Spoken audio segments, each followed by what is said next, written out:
India's Bravehearts Untold Stories from the Indian Army. Lieutenant General Satish Doha, retired, to the brave Indian soldier who asks for so little, yet is always willing and ready to risk his life for the country. Forward. Lieutenant General Satish Doha is a comrade at arms and a dear friend with whom I have spent quite some time, on and off the beaten track. A leader of men, he has had an outstanding career commanding troops from the icy heights of Kashmir to the thick jungles of the northeast, where he has matched steel and wits with our adversaries, external and internal. It gives me immense pleasure to present his book India's Bravehearts, filled to the brim with memories and anecdotes, and an ode to the quintessential Indian soldier, a life lived extraordinarily. The tales of bravery and bravado of Indian soldiers recounted in this book warm the hearts and steel the nerves.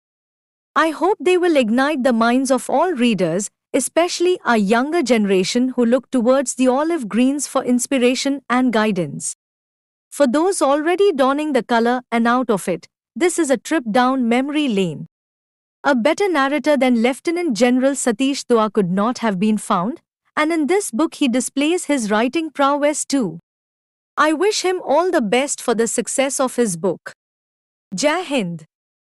Preface. I was 10 or 11 years old when I decided I wanted to join the army.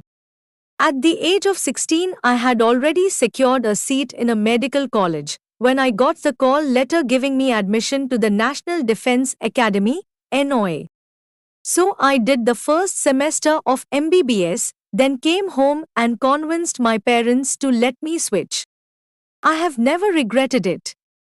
I did reasonably well at the academy, became a commando instructor and eventually retired as a lieutenant general in the army, specializing in counterterrorism.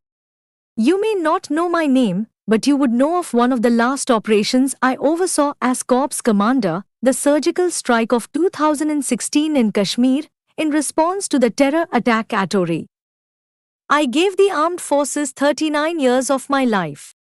I had my successes as well as my share of upsets in military operations. I had close shaves and survived, while sadly some of my dear comrades did not. And I made a village of close friends. This is the soldier's life. This is my story. My story is also the story of an army officer who learned how to live and train and go into battle with soldiers. Who learned how to plan operations so that innocent bystanders didn't get hurt, lead troops boldly, take decisions even when there were no clear directions, deal with emotions and hide his own fears. As I always say, counterterrorism is the trickiest operation. It is like playing chess with live bullets. Every infantry officer aspires to command the unit he has been commissioned in and hopes to get an opportunity to lead his soldiers in combat. I was fortunate to get to do both in the summer of 1998. That year I was promoted to the rank of a colonel and was appointed as the commanding officer, Co. of my own battalion of the Jammu and Kashmir Light Infantry, 8 JAKL, Siachen, which has the official honor of Bravest of the Brave. Our unit was deployed in an operationally active area on the Line of Control, LOC, in Jammu and Kashmir, J&K. This is a collection of stories mostly from my days as a Co. They are stories of operations, risks taken, lucky escapes, extraordinary colleagues, and of the unseen aspects of the soldier's life, from the rigorous training to the outstanding hospitals that ensure we can return to battle and serve our country again. Those years in command taught me life lessons, tactics and empathy. They made me emotionally sensitive and at times ruthless. They taught me to put faith in my soldiers and in God and in Jammu and Kashmir, J&K.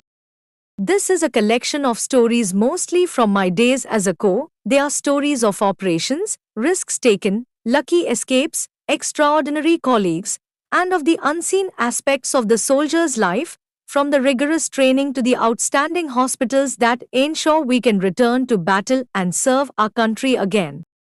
Those years in command taught me life lessons, tactics and empathy. They made me emotionally sensitive and at times ruthless. They taught me to put faith in my soldiers and in God and recognize the power of positive thinking. Above all, They taught me that when things seem uncertain and the path is unclear, one has to take a leap of faith and aim high. My officers, my soldiers, and my gut instinct never let me down. I hope you enjoy these stories. Jai Hind. Chapter 1 Surgical strike across the log. Dawn was yet to break when the shrill ringing of the phone woke me up. It was the General Officer Commanding, GOC, of Baramulla Division. Our base at Uri has been attacked by terrorists, and I'm afraid, sir, that the situation is rather precarious. I was instantly awake. I didn't need to be told how serious this was. If terrorists attacked a military base in person, then they were likely on a suicide mission. And when a man comes prepared to die, he will cause great damage and heavy casualties before he does. The next phone call, a few minutes later, confirmed this. 30 minutes later we had all the information. 4 suicide terrorists had blazed their way through our base at Uri, very close to the LOC, and caused heavy casualties. During the firefight, a cookhouse also caught fire, which increased the death toll. In the 4 decades of my career, I have faced a lot of tough situations, mostly in counterterrorism. But the scale of what happened on that Sunday, the 18th of September 2016, was huge. We lost 18 soldiers, 18 young lives lost, and it happened on my watch. As I got ready to go to the helipad, the cup of tea that I had started sipping suddenly seemed tasteless.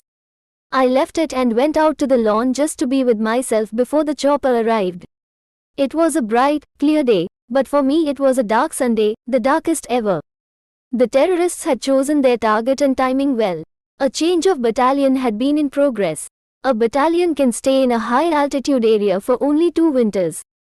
Heights above 9,000 feet are considered high altitude, and most of our posts on the LOC ranged from 9,000 to 12,000 feet. Soldiers face several medical issues if they stay for prolonged periods at that height, mostly due to lack of oxygen in the air and extreme cold during the snow season. So the battalion was in the process of moving out, with another one replacing it. During this period of transfer, soldiers of both battalions spend a couple of weeks together to familiarize the incoming troops with the terrain and peculiarities of the LOC. They conduct joint patrolling and lay ambushes together. At this time there are double the usual number of soldiers on all posts. At the Uri base too, there was a concentration of troops from both battalions, with some of them accommodated in tents. The Uri base therefore proved to be a good target for the suicide terrorists. As they cut the perimeter fence and entered the camp, it was still dark. But they were detected soon and fired upon. Even as one terrorist died, the others dispersed and started firing indiscriminately at sleeping soldiers and those stirring to wakefulness. It was just before dawn. One of the biggest worries in such situations is coordination. We had soldiers from 2 different battalions who had not known each other for long. It was also unfortunate that an LPG cylinder exploded inside the cookhouse. The cookhouse went up in flames, which also engulfed a couple of tents. The scene at Uri was grim. The firing had stopped but the fires were still raging. The casualties, both dead and wounded, had been moved to the field hospital. Sanitization operations to check for more terrorists in the nearby forest were underway. An occasional bullet or grenade would explode because of the heat from the fire.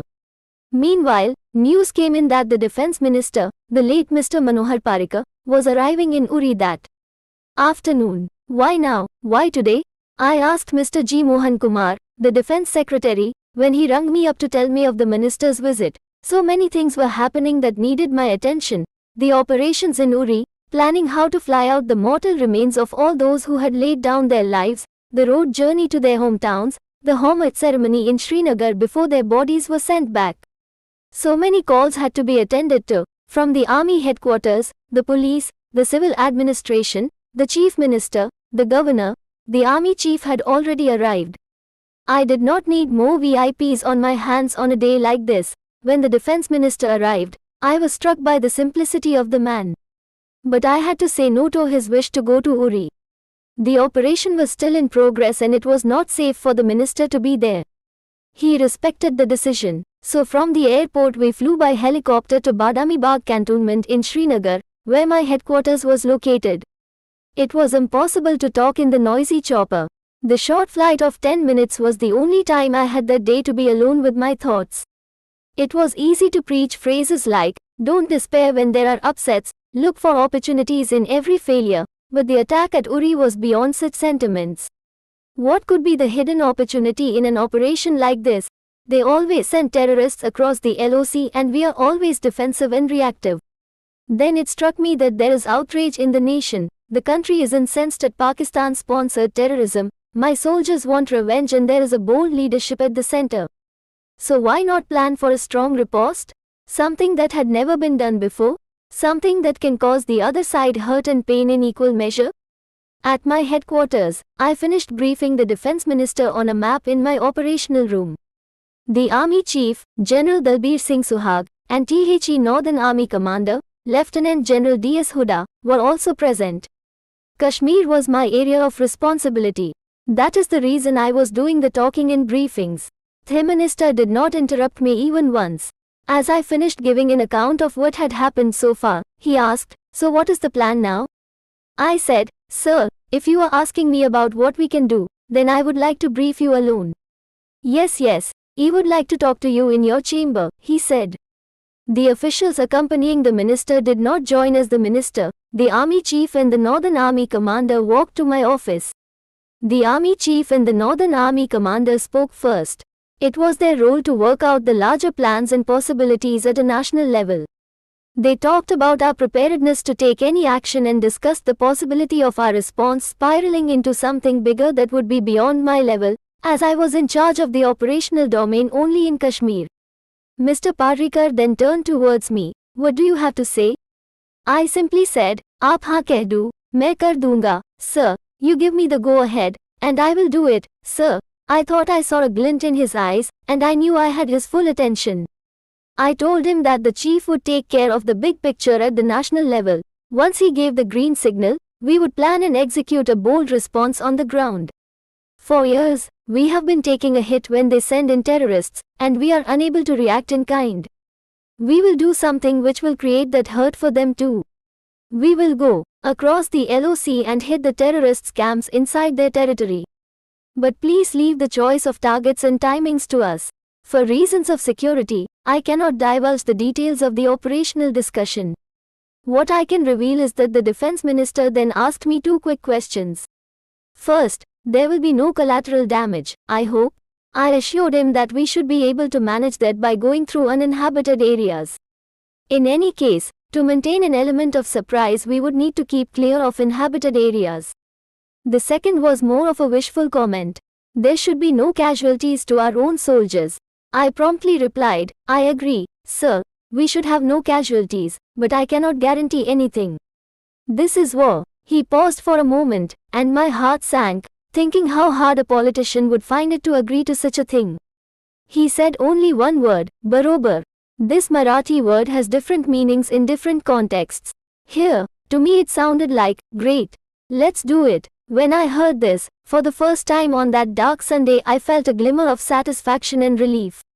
The plan was simple and audacious. We would, in an unprecedented move, raid a few terrorist camps across the LOC, cause heavy casualties and hopefully return with all our men unharmed. Then we would announce to the world and to Pakistan what we had done and why we had done it, unlike Pakistan, which always denies that it sends in terrorists. After the minister left, it was agreed that I would discuss the options and possibilities with the army commander. A couple of days later, I went to the command headquarters to brief the army commander, Lieutenant General D.S. Huda. It was very nice to meet an old friend, Lieutenant General R.R. Nimborkar, who was commanding 16 corps to the south. We go back a long way. It requires a great deal of planning and coordination for any operation to be successful, especially one as hush-hush and complex as this. The guidance of the army commander and his staff, as much as the operational coordination with my friend Nimborkar, would be crucial to the success of the operation. I am sure the army commander must have kept the army chief informed. That is the strength of the army, our hierarchy and chain of command. The county of the Special Forces, SF, battalion was instructed to pick his best teams. That's the way it works in the army. Your delegate, the county, knows his commandos best and would pick the right men for the team.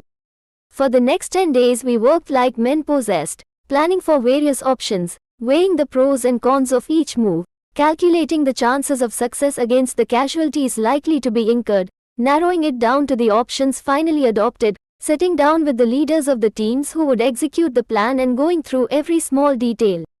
We also began field training on mock-ups of the target area. We had chosen terrorist camps that did not have any habitation close by.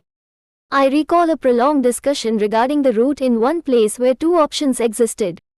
I was insisting on the slightly longer route because the shorter option took us a little close to a village. The dogs will bark and it can break the surprise, I said. A few others felt that the village was too far from our route and I was being overcautious at the expense of prolonging our time in the enemy area, which would increase our risk. I recounted to them my experience in an operation 2 decades earlier, where the mission was botched because the dogs barking at us from a couple of kilometers distance gave the game away. In a town, the dogs may not bark in the next street, but in the countryside, they will bark from even the next village. As it turned out, the team leader who had to execute this operation agreed with me on this. On the 18th of September 2016, when our base at Uri was attacked, the United Nations, UN, General Assembly was in session, and the terrorist attack drew widespread condemnation globally. Pakistan was isolated. Prime Minister Nawaz Sharif's speech in the UN General Assembly was scheduled for the 21st of September. From that point of view, Pakistan's timing of the terrorist attack at Uri was flawed. There was international pressure on Pakistan to stop supporting terrorism, with an active push from our diplomats. Our foreign minister, the late Sushma Swaraj, was scheduled to speak on the 25th of September. We decided to let that day pass peacefully.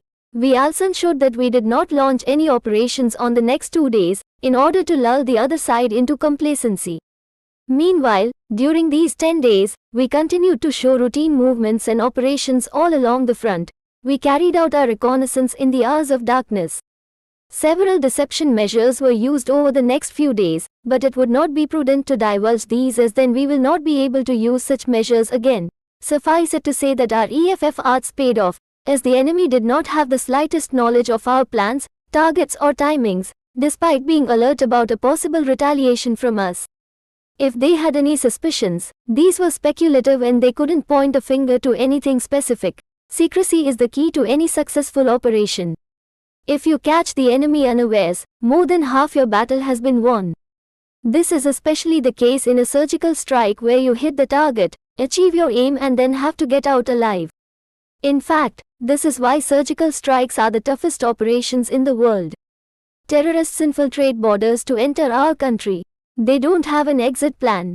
We had to go in, conduct an operation and get out, all at lightning speed. We had our job cut out for us. Very few people knew the exact date for the launch of this operation. Everything was strictly on a need-to-know basis. I had expressly forbidden any PowerPoint presentations. If a diagram had to be drawn to explain something, it was to be made in freehand on the spot and destroyed after use. No paper was to be retained by anyone. We did not even give a name to the operation, because sometimes giving a code name has the opposite effect as people start using the code name and feel secure in their plans. On the day we launched our operation, a few reconnaissance parties had been sent out in advance. They thought that they were going to return at night, but when the operations were launched they were merged with the raid party and moved ahead with them. Once the mission communication was began, kept to radio the minimum because it is susceptible to interception. I had issued strict instructions that radio sets only be used in an emergency, at least not till the first shot had been fired. Within the teams, however, they could use smaller walkie-talkie sets which have a limited range. In any case, the commandos, who were highly skilled and seasoned, did not need to keep coordinating with each other. They had perfected this over years of training and working together in different operations. However, they did communicate in code words after crossing pre-decided landmarks known as bounds. When our control room received a code word, it meant that the commandos had crossed that landmark. We did not ask them for any more details. It was purely one-way communication so that we could follow their real-time progress. Several unarmed vehicles, UAVs, were also used to monitor the progress of our troops. A UAV is a drone minus the weapons. It's a remotely piloted aircraft that can click pictures and videos of a target area and stream them in real time. We spent an anxious night. I found myself praying more for the safety of our soldiers than for the success of the mission. But somehow I had a positive feeling throughout about this operation. Over the last few days, whenever any of my subordinate staff had voiced their concerns, I had tried to ease their doubts. I told everybody, don't surround yourself with negativity. Harness the power of positivity. The commandos' progress was slow, painfully slow, because this was not an operation in the hinterland of Kashmir. They were walking inside enemy territory and faced a hostile atmosphere all around. In operations in the hinterland, hostiles are limited to just a cluster of houses or their hideouts. That was not the case here. Terrorists' launch pads are usually one or more houses in a village right on the LOC from where they observe the movements of our patrols for a couple of days, familiarize themselves with the terrain and then launch an infiltration. However, the actual terrorist camps are a few kilometers inside. Here, the element of surprise was absolutely crucial to the outcome. Since our commandos were walking well inside enemy territory, they walked like ghosts so that, paradoxically, they could stay alive to fight. The trickiest part was passing through their forward line of defense. Forward defenses, group of posts, on both sides are protected by minefields. Landmines are buried in the ground to deter the attacker or infiltrator. They also tend to get dislodged by snowfall and rain. It is these that cause maximum damage because their location is unknown. On possible infiltration routes, trip flares are fixed which light up when touched and illuminate the infiltrator for half a minute. Night vision-enabled equipment was also used at the posts to keep a vigil round the clock on likely routes of infiltration. And to make things worse, the soldiers manning the posts would let off a round of bullets now and then as deterrence. The commandos had to cross all these dangers and hurdles without being detected. What helped us was the fact that the Pakistan army was not prepared for infiltration because they didn't expect us to be carrying out any Such maneuvers. While the Indian side is trained to deal with infiltrators, and thus deploy ambush parties and use other such measures, the Pakistani side are a little more static and focus more on manning the LOC posts. It gives me great satisfaction to observe that from 2016 they have also had to deploy soldiers to guard against a possible repeat of our surgical strike. The uncertainty mode has been switched in. The tension mounted in the early hours of the 29th of September 2016. We were to start the raids simultaneously after everyone was in position. Suddenly I was told that firing had started in one of the locations. I wasn't sure if our team had been discovered and the enemy had fired first or one of our teams had started the firing for whatever reason. Since the first shot had been fired, we decided to advance the launch by 15-20 minutes. Now that the raids had begun, the anxiety in the operations room ratcheted. Would this turn out to be a calculated risk or a reckless gamble? Would we achieve success in the mission? What if there were heavy casualties? There were moments when I found myself extremely confident that all would be well. I had taken a leap of faith, and I believe fortune favors the brave. Then the next moment I would find myself on pins and needles, thinking of everything that could possibly go wrong. This was the first time I realized how difficult it is for someone who has been in operations to sit outside and control it. First, you miss the action and you want to be there in the middle of it, participating in directing. Second, sitting outside, far away in an operations room yet intimately involved in each and every step of the planning, you feel utterly powerless. Thank heavens my vacillating moods could not be seen by the brave soldiers conducting the operations. At one of the terrorist camps, we got lucky. A huge petrol and diesel dump was hit by a handheld rocket launcher and caused heavy casualties. The explosion created a huge blast which could even be seen in the UAV footage. Although the blast could not be heard, the black cloud of smoke that rose in the air obliterated our view of the drone footage. It seemed a fitting response to the fire that had engulfed the cookhouse and tents at Uri. The strikes on terrorist camps across the LOC did not last very long. Ours was a swift operation conducted with precision, and while there was the temptation to stay on and cause more damage, the team leaders, as they had rehearsed, broke contact and withdrew rapidly so that they could easily escape back to our side of the LOC. Dawn was breaking. Now was the crucial period of the whole operation, from the moment the soldiers began to exfiltrate to our side till the point the last man came back in. This is the period when the soldier has neither the element of surprise nor darkness to defend himself. Our anxiety in the control room reached a fever pitch at this point. Every time the phone rang, I would flinch, half expecting news of some casualty. At least to me, my sigh of relief was very audible every time it turned out to be some other news. And thankfully, it always was. Within 30 minutes, our men were all back on the Indian side of the LOC. Not a single soldier had been injured during the raid. When I reported to the army commander that the operation had been successful and that all our soldiers were back safely, I could sense his relief across the line. We could feel this with whoever we spoke to on the phone after the mission, up or down the chain. Army headquarters had been informed. The leadership had been apprised by the Army Chief. Lieutenant General Ranbir Singh, Director General Military Operations, DGMO, told his counterpart in Pakistan over the telephone that the Indian Army had hit terrorist camps across the LOC because of the terror attack at Uri where we had lost 18 soldiers. He also told him that we had no desire to escalate this any further. He was essentially saying that the ball was in Pakistan's court. If they wished to expand the conflict, the onus would be on them. By mid-morning, the DGMO was ready to make a press statement and answer questions. The national media had been assembled, news had started trickling out and there was excitement in the whole country at the stupendous success of what came to be known as the surgical strike. I spoke with the DGMO and told him to hold off the announcement till we took a full head count of all soldiers returning after the ops. Everyone in Delhi wanted to start the press conference, but I insisted that we wait till we could confirm that every single one of our soldiers was back safely. This would have delayed them by about an hour. But it meant that we could announce that we had inflicted heavy casualties on the terrorists in their camps across the LOC for the first time and not incurred a single casualty of our own. As I said, fortune favors the brave. It was around noon, if my memory serves me right, when the DGMO announced to the world that we had hit terrorist camps across the LOC. He also announced that we had no desire to escalate the situation, and that the Pakistan DGMO had also been told this over the telephone. The media used the term surgical strike, and the name stuck. It merits mention here that while there have been shallow operations across the LOC in the past from both sides, what was different this time was the scale and the depth of the targets. And the fact that we owned up to it proactively.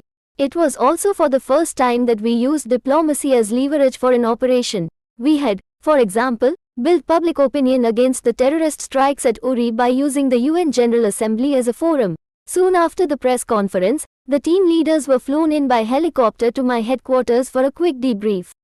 I could see that they were exhausted, but their faces were glowing, their body language was jubilant. When they saluted me and said, "Jai Hind, sir," I was filled with emotion.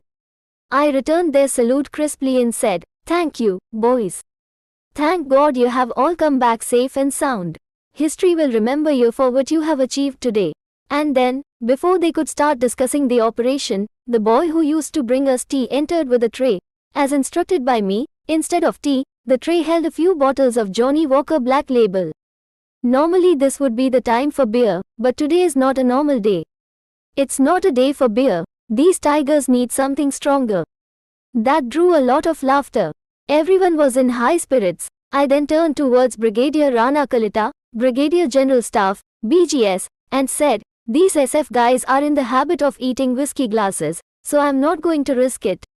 With that, I opened a bottle of Black Label myself and poured a decent slug into their mouths one by one.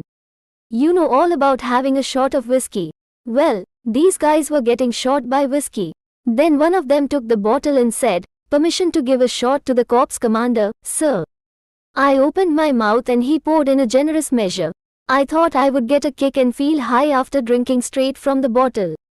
But I was already on a high and so, I suspect, were all of them. I also realized that they must be really tired and the adrenaline rush couldn't carry them forever. So we rushed through a quick debrief and did a more detailed one the next day. I received a phone call at around 3:30 p.m. "Sir, the defense minister wants to talk to you." His private secretary came on the line first and congratulated me. When the defense minister came on the line, he said only one word, "Congratulations." It was a little disconcerting as he didn't say anything more. I replied, "Jai Hind, sir, congratulations to you too. Sir, this is your victory as much as of the soldiers who went across. Thank you for giving us the go-ahead to conduct this operation." He replied, "Yes, I'm glad that all our soldiers are safe. Thank you again. It was a stupendous operation, something that had never been done before. We had struck at terrorist camps across the LOC and eliminated a large number of terrorists. This surgical strike, in effect, set the stage for the Balakot airstrikes when the terrorist attack happened at Pulwama a year and a half later. We had drawn new red lines and India had shed the soft state tag. I had never imagined that I would get an opportunity to be capping nearly 4 decades of my service with a glorious operation like this. One cannot overcome the grief of the loss of 18 soldiers in Uri, but the surgical strike gave us a sense of closure. I salute the memory of the departed, and I salute the bravery of the brave hearts who executed the surgical strike. Secrecy is the key to any successful operation. If you catch the enemy unawares, half your battle has been. Chapter 2 Leading from the front. It's the ultimate dream of an infantry officer to command his own battalion, which is the unit he is commissioned in, and get an opportunity to lead his men in war. When I was promoted to the rank of colonel, I became the county of my own unit, a Param Veer Chakra, PVC, battalion, with a rich history of honors and awards to its credit. It was a dream come true. A battalion has about 1,000 soldiers. 3 battalions make a brigade, and 3 brigades are organized into a division. 3 divisions are grouped in a corps. In the army, a battalion is the basic unit. A unit or battalion is also colloquially called Paltan. I took over the command of the battalion just as we were sent into a part of the LOC in J&K. This was a very hot area, with lots of terrorists, cross-border firing and infiltration attempts. Within the first week we had our first encounter with terrorists, and I lost an officer. We received an intelligence report that 3 terrorists had taken shelter in a village house across the river, just a couple of kilometers from the battalion headquarters.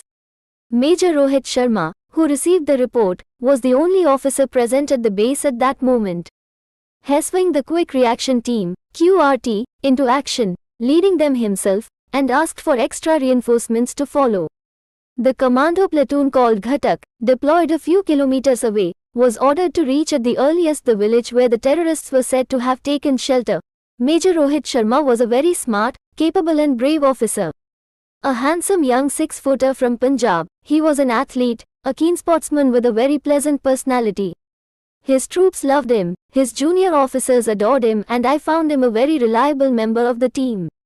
His team crept up to the house in which the terrorists were hiding and laid a cordon around it. They also occupied the neighboring 2-storied house which was about 30 meters away. There were terraced fields all around. After the cordon was in place, he personally led the assault team and sneaked up to the target house, using the fire and move tactic, where a few soldiers move at a time, while the others keep the enemy engaged. The terrorists started lobbing grenades and firing at them with AK rifles. The assault team retaliated in kind and took up position behind a half-constructed mud wall and a tree. This exchange of fire continued, with neither side managing a breakthrough. Rohit observed some movement in the window from where the terrorists were firing. He crawled forward and, at grave risk to his life, lobbed a hand grenade through the window. The grenade seemed to have met its mark and loud cries were heard. Rohit's brave action proved to be a turning point in the fight. Eventually, after a prolonged exchange of firing, one terrorist tried to break through the cordon. Despite the dust and smoke, Rohit quickly intercepted him and fired at him at point-blank range. But during the close combat encounter, he was also hit at close range by the terrorists' bullets. At the end of it, while all 3 terrorists were killed, Rohit too paid with his life. I was overcome with grief. I had arrived midway into the encounter and witnessed Rohit's death. The loss of a young major and a good friend in front of my eyes was a massive blow, professionally and personally. This was the first death I had to face as company. There were many more to come later in my life, but that day I felt my world had come crashing down. How would I face Rohit's family? How would I face my unit in which I had served and grown over the last 20 years? My own career was surely over. These were the thoughts that plagued me. I just couldn't sleep that night. I tossed and turned, my mind unable to rest. Then the training and discipline of the army kicked in, and I started to think like a professionally trained army officer, like a commanding officer. As dawn broke, I came to the realization that Rohit's sacrifice had not been in vain. This brave officer had killed 3 terrorists, not a single one had escaped. Isn't that a combat soldier's ultimate purpose in life? He was a hero. So many heroic deeds in the world were also tragedies. Lives had to be given up to accomplish great things. So the next morning I gathered my soldiers and spoke to them. Yesterday we lost a brave officer who took a bullet in his chest while leading from the front, but all the 3 terrorists were eliminated. His bravery also saved the lives of some of our soldiers. He is a hero. Recalling our past battles and victories fires up the fighting spirit of soldiers and lifts their morale, all the more so after they have suffered the loss of a comrade.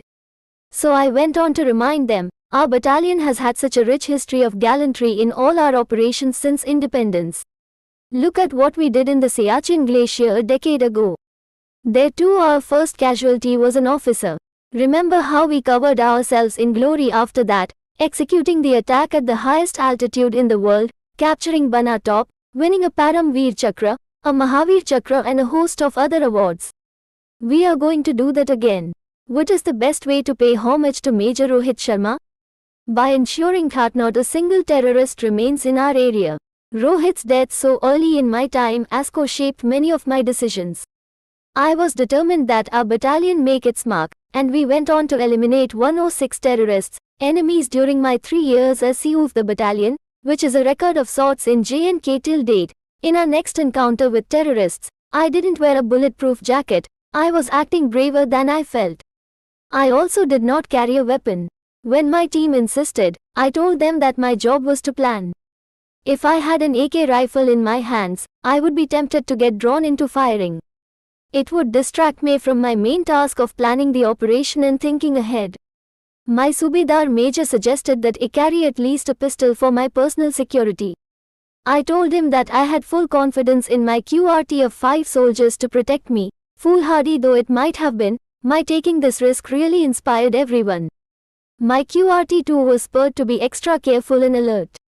During the encounter, I saw a very different kind of energy in my soldiers and the officers. There is just no substitute for leading from the front. Leading by setting an example is the key to leadership. During my training at the NDA, I had read a book called A Bridge Too Far by Cornelius Ryan about the Battle of Arnhem in World War II. In the book there was a British major who always carried a rolled-up umbrella instead of a gun. There is a scene which depicts a German air raid in the movie based on the book. As the city gets shelled, people begin to rush to bomb shelters and trenches. A priest also hurries down the street to seek shelter.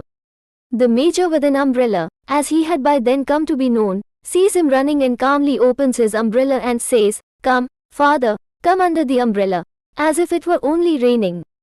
The scene left an indelible impression on me. Later in the book, the major explained why he always carried an umbrella. He said that army contingents from different countries speaking different languages were fighting together at Arnhem. There was often confusion about who was friend and who was foe, and the Germans never carried umbrellas. This was a typically British habit. The major with his umbrella had become well known by then, and saved the day for his unit several times when other Allied patrols recognized them as British because of that umbrella. A friend and I often used to discuss the major's attitude and were very impressed by it. Now as a county in a combat situation, I started practicing my own version of the major's tactic. In those 3 years I decided never to wear a bulletproof jacket or bulletproof patka, which provided helmet-like protection. I used to wear a floppy hat made of camouflage uniform fabric, instead of the cap FS that was worn by all soldiers and officers. I also wore 2 more badges, which were not common, on my uniform. One was a parachute badge, as I had done 5 basic parachute jumps voluntarily. The second was a badge with a commando dagger that all those who had been commando instructors were entitled to wear. The parachute badge was white and sky blue in color, and the commando badge was red. Both are worn on the front right shirt pocket according to the dress regulations. These brightly colored badges along with the floppy hat were so distinctive that all the officers and soldiers of my battalion could recognize their Colorado from a kilometer or more away. It is possible to see that far on mountain slopes or across rivers and valleys in that area. Like the officer with the umbrella, these badges that I insisted on wearing saved my life and my QRTs too during an operation. On a dark, moonless night, one of our ambush parties close to the LOC spotted a group of infiltrating terrorists. The ambush party consisted of only 4 soldiers, so it would not have been prudent for them to tackle the terrorists themselves. They alerted the company commander on the radio set, who ordered them to lie still, let the terrorists pass and follow them stealthily from a distance till they came to a particular area in a narrow valley. The company commander would move there with strong reinforcements to trap the terrorists in what is known in army parlance as the killing ground. It was important that the ambush party keep the infiltrating group in sight without giving them any clue that they were onto them. When Major Himanshu Sawant, the company commander, informed me of the plan, 2 more platoons were moved from the headquarters to form another interception line, beyond the next ridge line, between their position and the battalion headquarters, just in case the terrorists escaped from the encounter site. The small team that was tailing the terrorists held the key to the success of this operation. Shadow patrolling is one of the trickiest maneuvers for soldiers, to tail from a distance, but not alert the target, especially on a dark night with very little visibility, is extremely hard. We were very hopeful of a successful operation and waited with bated breath, but alas, before they could reach the killing ground, there was an extremely heavy shower with thunder and lightning.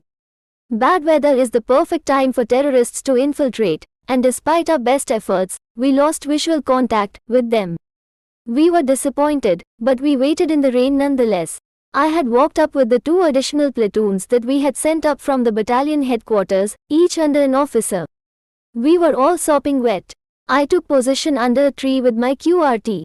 But a tree only delays the effect of rain by a few minutes. Oh boy, did it pour that night.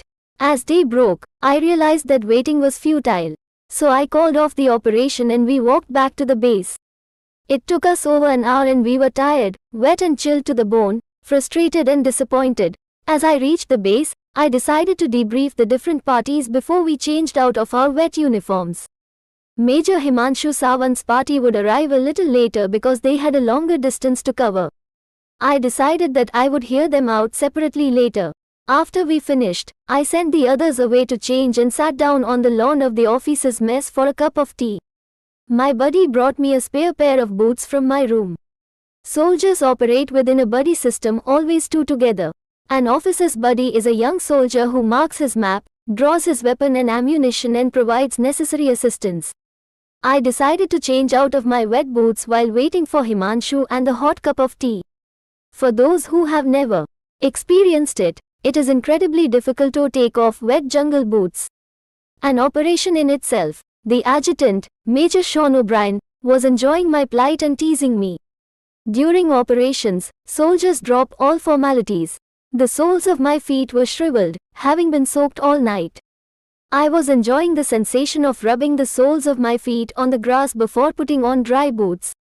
The tea showed up just then, and the steaming cup added to my feeling of well-being. Dry shoes, a hot cup of tea, the small pleasures of life. The joy was short-lived. I must have taken just a couple of sips when suddenly I heard a burst of automatic fire. It was more than one AK rifle. A soldier came running and shouted, "Sir, Himanshu Sahab ki team ka takra ho gaya hai. Nale mein, Major Himanshu's team has made contact with the terrorists in the Nala." Major Himanshu's party were on their way back to the base when an informant told them that the terrorists we were tailing last night had sought refuge in a gharat or water mill in the Mandi riverbed, less than a kilometer from our base. I dispatched a few teams to cover all possible escape routes, hurriedly pulled on my dry boots and rushed out to meet my QRT, my uniform still half wet. Almost all of them were wet from the previous night's outing, but live combat spurs the spirits. Just then I realized that I had not sent any team across the river to cut off the terrorists in case they managed to cross it. There were 3 or 4 water channels in the riverbed, and in some stretches it was possible to make a crossing. So I decided that I would go across with my QRT. If we climbed to a little height, it would also enable me to get a bird's eye view of the whole operation from the other side of the river. We had to cross a 50-meter long rope suspension bridge to get to the other bank of the Mandi River. There was obviously no cover. The encounter had started in the Gharat, which was on a side of the water channel, so the bullets were flying close by. Normally you walk slowly, one person at a time, on a suspension bridge because it swings with each step. We ran across the bridge one after the other to minimize exposure to bullets. As we ran, I thought it would be quite funny if one of us slipped and fell into the river. The risk of that happening was high, as was the risk of getting hit by a bullet. How much wetter could a wetman get? But my shoes would be wet again, I thought wryly. Once we were safely across the river, we proceeded towards the Dharat from the other side of the river. The firing intensified at the watermill. I could see 2 huts there. A couple of grenades were also lobbed by both sides. Suddenly we heard the wails of a woman over the noise of the water and the firing. We found a middle-aged woman, who had been shot in the knee by a stray bullet. She was accompanied by her teenage daughter, who had tied a piece of her dupatta around her mother's knee to stop the bleeding. The lady was bleeding profusely and wailing loudly. We bandaged her wound with a dressing from our first aid kit, but her condition was bad. I tried to console her, and told one of my boys to carry her so that we could get her to a hospital fast. We tried to message for help, but the radio batteries were dead. The spare battery also didn't work as it was completely soaked. Another unexpected problem arose. The woman refused to be carried by a man. I shouted at her good-naturedly, "मैं जान बचानी है तो शर्म मत कर। बहुत खून बह गया है, ये तेरे बेटे जैसा है। If you want to save yourself, stop feeling shy and let this boy carry you. You already lost a lot of blood. He is like your son." Thereafter, our progress was slowed because of her. The good news was that the firing was petering out. The bad news was that we could not get in touch with anyone on the radio set. We had 2 sets, but no live batteries. After some time we could even see the movement of our soldiers across the river on the encounter site. All appeared well till suddenly a few shots were fired at us from behind. From a height, we dashed and took cover in the hollows and rocks in the riverbed. The firing stopped. We could not spot any activity. After 5 minutes we moved again cautiously. We had walked barely 15 meters when we were fired upon again. We took cover. One of my soldiers noticed some movement on top of the ridgeline some distance away. I remembered that Major Deshpand's party was on the ridgeline in the south to cut off any fleeing terrorists.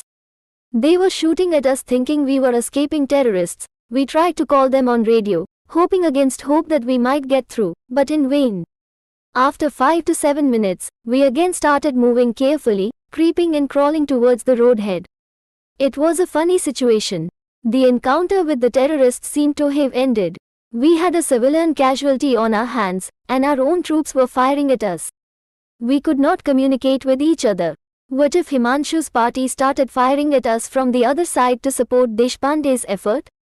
Then we would be in a seriously dangerous situation. But thankfully they didn't, because, as I learnt later, they knew that they had killed all 3 terrorists. We had crawled only about 50 meters when we were fired upon again. One bullet landed very close to my foot. I thought I felt a small stone splinter on my face as it ricocheted off the rocks. Maybe it was the splinter, maybe it was the wet clothes, maybe it was the lack of sleep, maybe the woman bleeding profusely who needed medical attention urgently, or maybe it was all of these put together that made me do what I did next. I got up, stood erect, adjusted my floppy hat and took a few steps forward, saying to my QRT that our boys would recognize their Colorado. I walked slowly. There was no more firing. Major Manoj Deshpande later told me that they could make out their county and his misshapen floppy camouflage hat, and a closer look with his binoculars showed him the parachute wing and commando badge. My QRT boys stood up and joined me, and we reached the road in a few minutes. We sent the wounded woman to the doctor, and were happy to learn that all 3 terrorists had been eliminated and all our boys were safe and unhurt.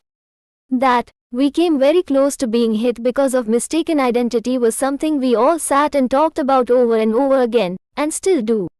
My floppy hat and badges are always the punchline. Anything that saves a soldier's life becomes part of his folklore. This became mine. There is just no substitute for leading from the front. Leading by setting an example is the me, and we reached the road in a few minutes. We sent the wounded woman to the doctor, and were happy to learn that all 3 terrorists had been eliminated and all our boys were safe and unhurt. That we came very close to being hit because of mistaken identity was something we all sat and talked about over and over again, and still do. My floppy hat and badges are always the punchline. Anything that saves a soldier's life becomes part of his folklore. This became mine. There is just no substitute for leading from the front. Leading by setting an example is take to leadership. Chapter 3 Life on the Loch. The LOC is a world apart, with a life of its own. It is a roughly 750 km long unresolved border between India and Pakistan in J&K and Ladakh. As the name suggests, the dynamic here is of grabbers keepers. It was this that led to the Kargil War in 1999. The Pakistan Army infiltrated the LOC and illegally occupied several mountain peaks in Kargil. The Indian Army had to launch Operation Vijay to evict them. The summer of 1999 was the summer of valor. The war was led largely by junior leaders, the 20-something young officers who battled against the odds with ferocity and passion, many giving up their lives. They were an inspiration to the Indian Army and the whole country. We lost over 500 brave soldiers and officers, but not even an inch of our territory. Fortunately, Operation Vijay remained confined to the LOC. It did not spill over into the international borders. What is the difference between the two, one may ask? An international border is accepted and ratified by the parliaments or equivalents of both countries. The LOC, on the other hand, is exactly as the name suggests. So you have to man it, that is, sit on it physically, to control your area. Incidentally, in army parlance it is called LC and not LOC as it is more commonly known. Similarly, most of the India-China border is an unresolved border called LAC, Line of Actual Control, which is nearly 3,500 kilometers long. It was agreed to after the India-China War of 1962. Here too both countries have differing perceptions of the border. Several rounds of talks between the two countries have failed to resolve the issue. Although historically it has not been as volatile and violent as the LOC, the LAC also heats up at times. For several years we had only occasional face-offs between the two armies. However, the most recent one at Ladakh in the spring of 2020, when after nearly half a century both sides suffered fatal casualties, may well be a turning point. The LOC usually runs along a defined feature like a nala, mountain stream, a ridgeline or a mountain spur, but at times it cuts across features and even villages. The steep mountainsides arc full of terraced fields in these border villages and are very picturesque when the standing crop is lush. However, they are also prone to infiltration because the fields go right up to the LOC, and people have relatives across the line. Since it does not have any fence or markers, the army occupies posts on the high mountain peaks so that it can keep guard over the larger area on which it sits. Pakistan has a similar set of posts right opposite ours. It is at these posts that fire is exchanged, and it is through the gaps between these posts that the other side infiltrates terrorists. It may take anything up to a couple of hours to walk to the next post, which may well be on the next mountain peak. Two adjacent posts man the area in between. Each post has a number of bunkers. A bunker is a very small room, most of it underground, which offers protection against enemy fire, and has loopholes from where our soldiers can fire their weapons at the enemy. Its walls and roof are extremely thick so it can absorb artillery shelling and rocket attacks. Soldiers deployed on a post live there permanently. They sleep and fight there, train and cook there, maintain their weapons and are stocked with ammunition, food and other stores that they might need. It is a special kind of community living. Some of these posts are in very high reaches which get snowbound in the winter. Patrols are sent from these posts to connect with neighboring posts or the area around. Such patrols run the risk of being fired upon by the enemy or washed away by avalanches. Life on the posts is exciting, but it can get to a soldier if he has a prolonged stay there, so we try and send the soldiers on leave. After 2 to 3 months, today the LOC is a violent place, but it wasn't always like this. In the early 1980s, when my unit was deployed in Kupwara in North Kashmir, life on the LOC was fairly peaceful. There was no infiltration and almost no firing across it.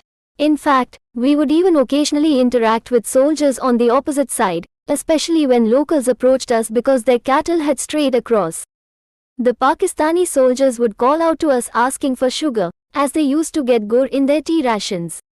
Once when I was captain, we yelled out an Eid Mubarak greeting to a Pakistan Army Junior Commissioned Officer, JCO, on the opposite post. He asked us, "Sahab, अगर मैं आपको सेवैया दूं तो आप खाएंगे?"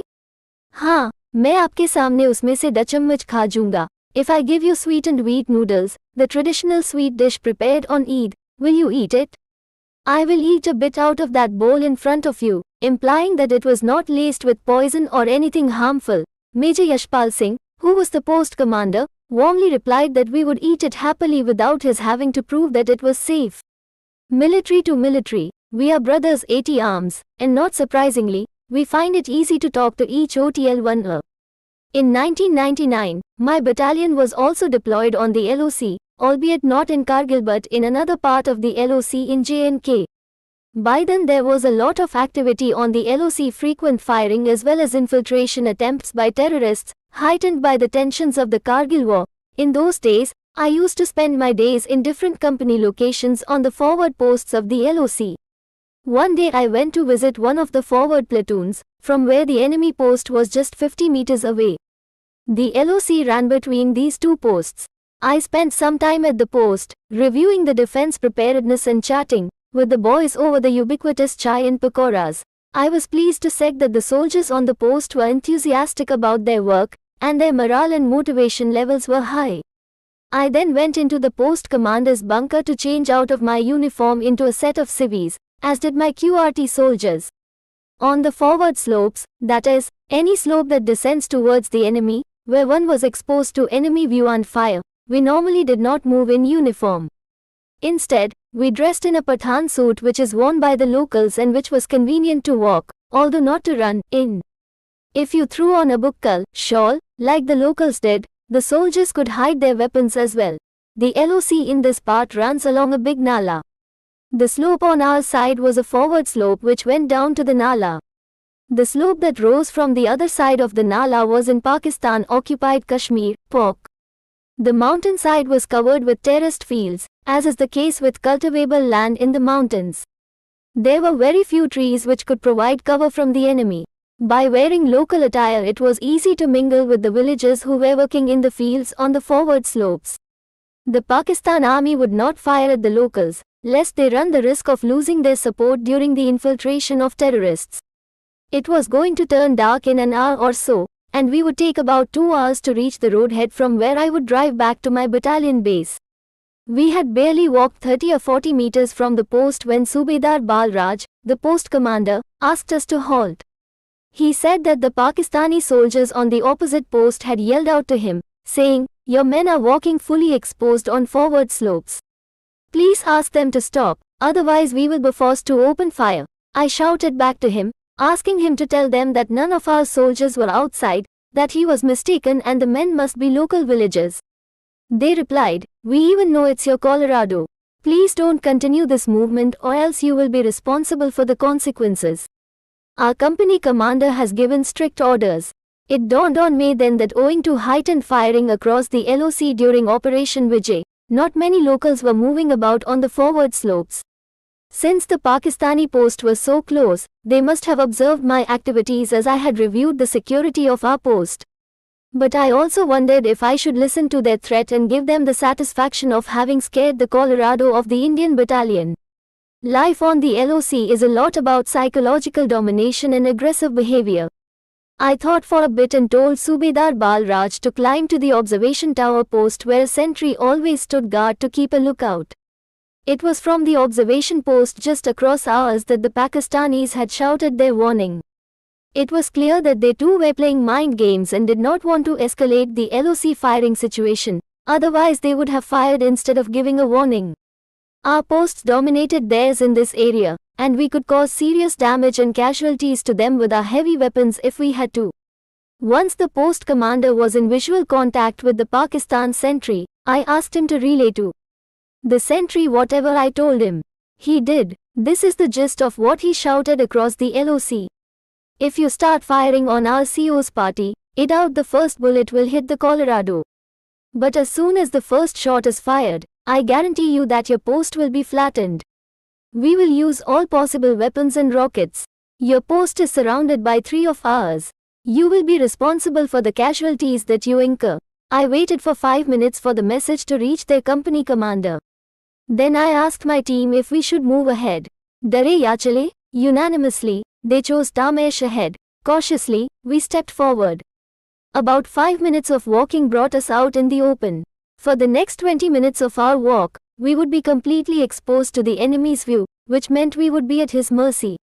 Should he choose to fire at us, we would be sitting ducks. What if they opened fire on us and we did have heavy casualties? I started having doubts. Why did I take this step? Had I been too arrogant? There were very few trees, mostly open terraced fields. We would have no natural cover if firing broke out. Every step was a step taken in suspense. The air felt heavier than usual and there was silence among us. The tension only ended once we reached the tree cover of the next post. I heaved a sigh of relief. We were really living on the edge on the LOC, I thought to myself. We were bearing the brunt of some of the not-so-sound decisions taken in the past.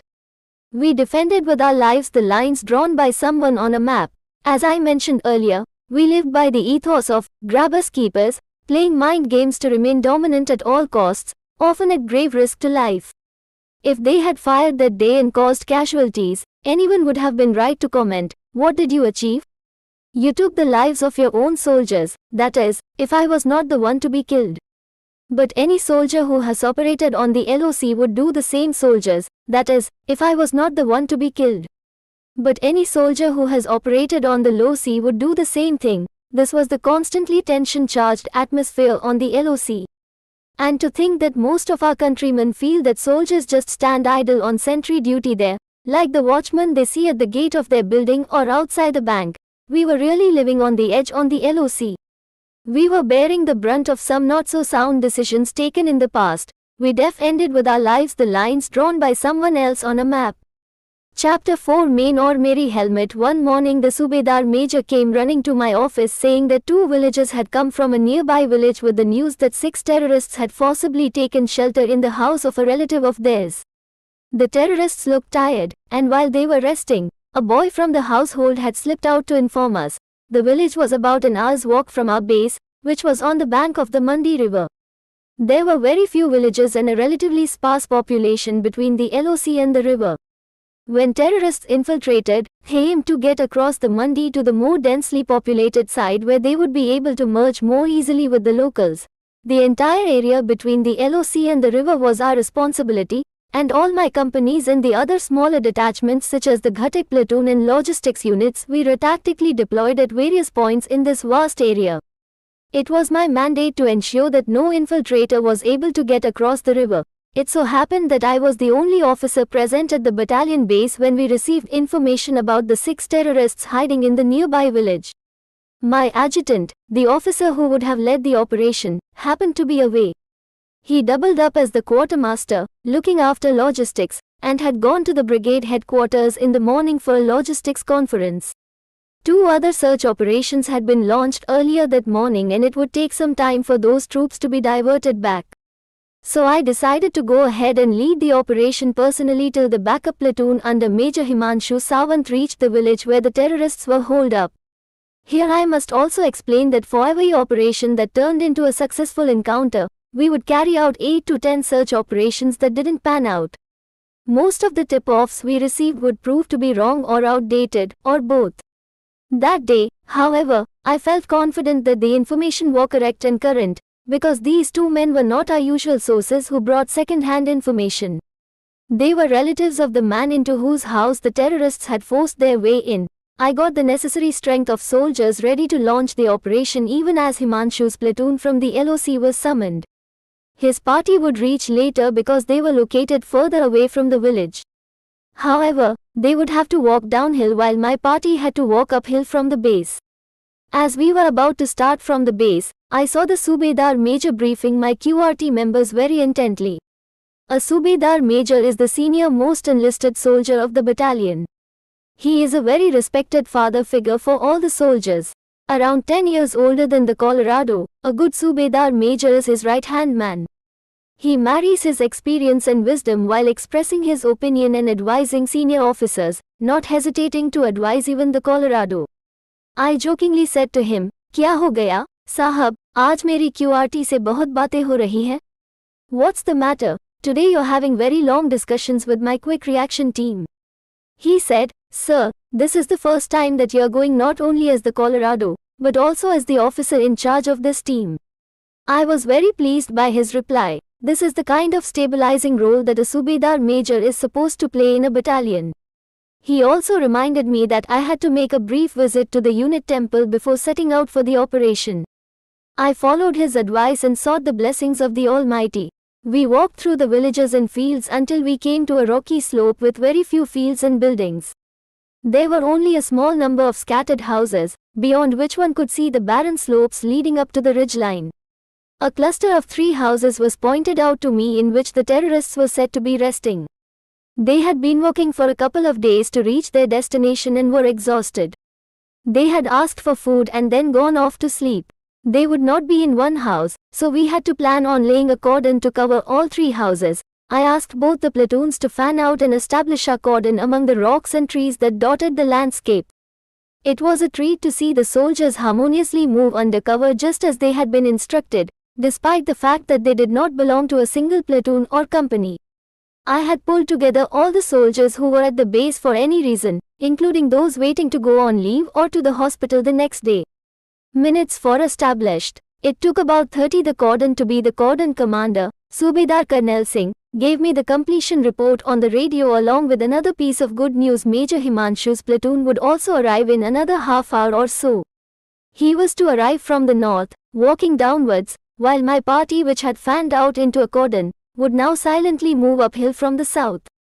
The aim was to completely encircle the enemy. My platoon started moving upwards carefully. If you don't follow a track, walking up the terraced fields is not easy. After every 20 to 30 meters, you have to climb up to the next terrace.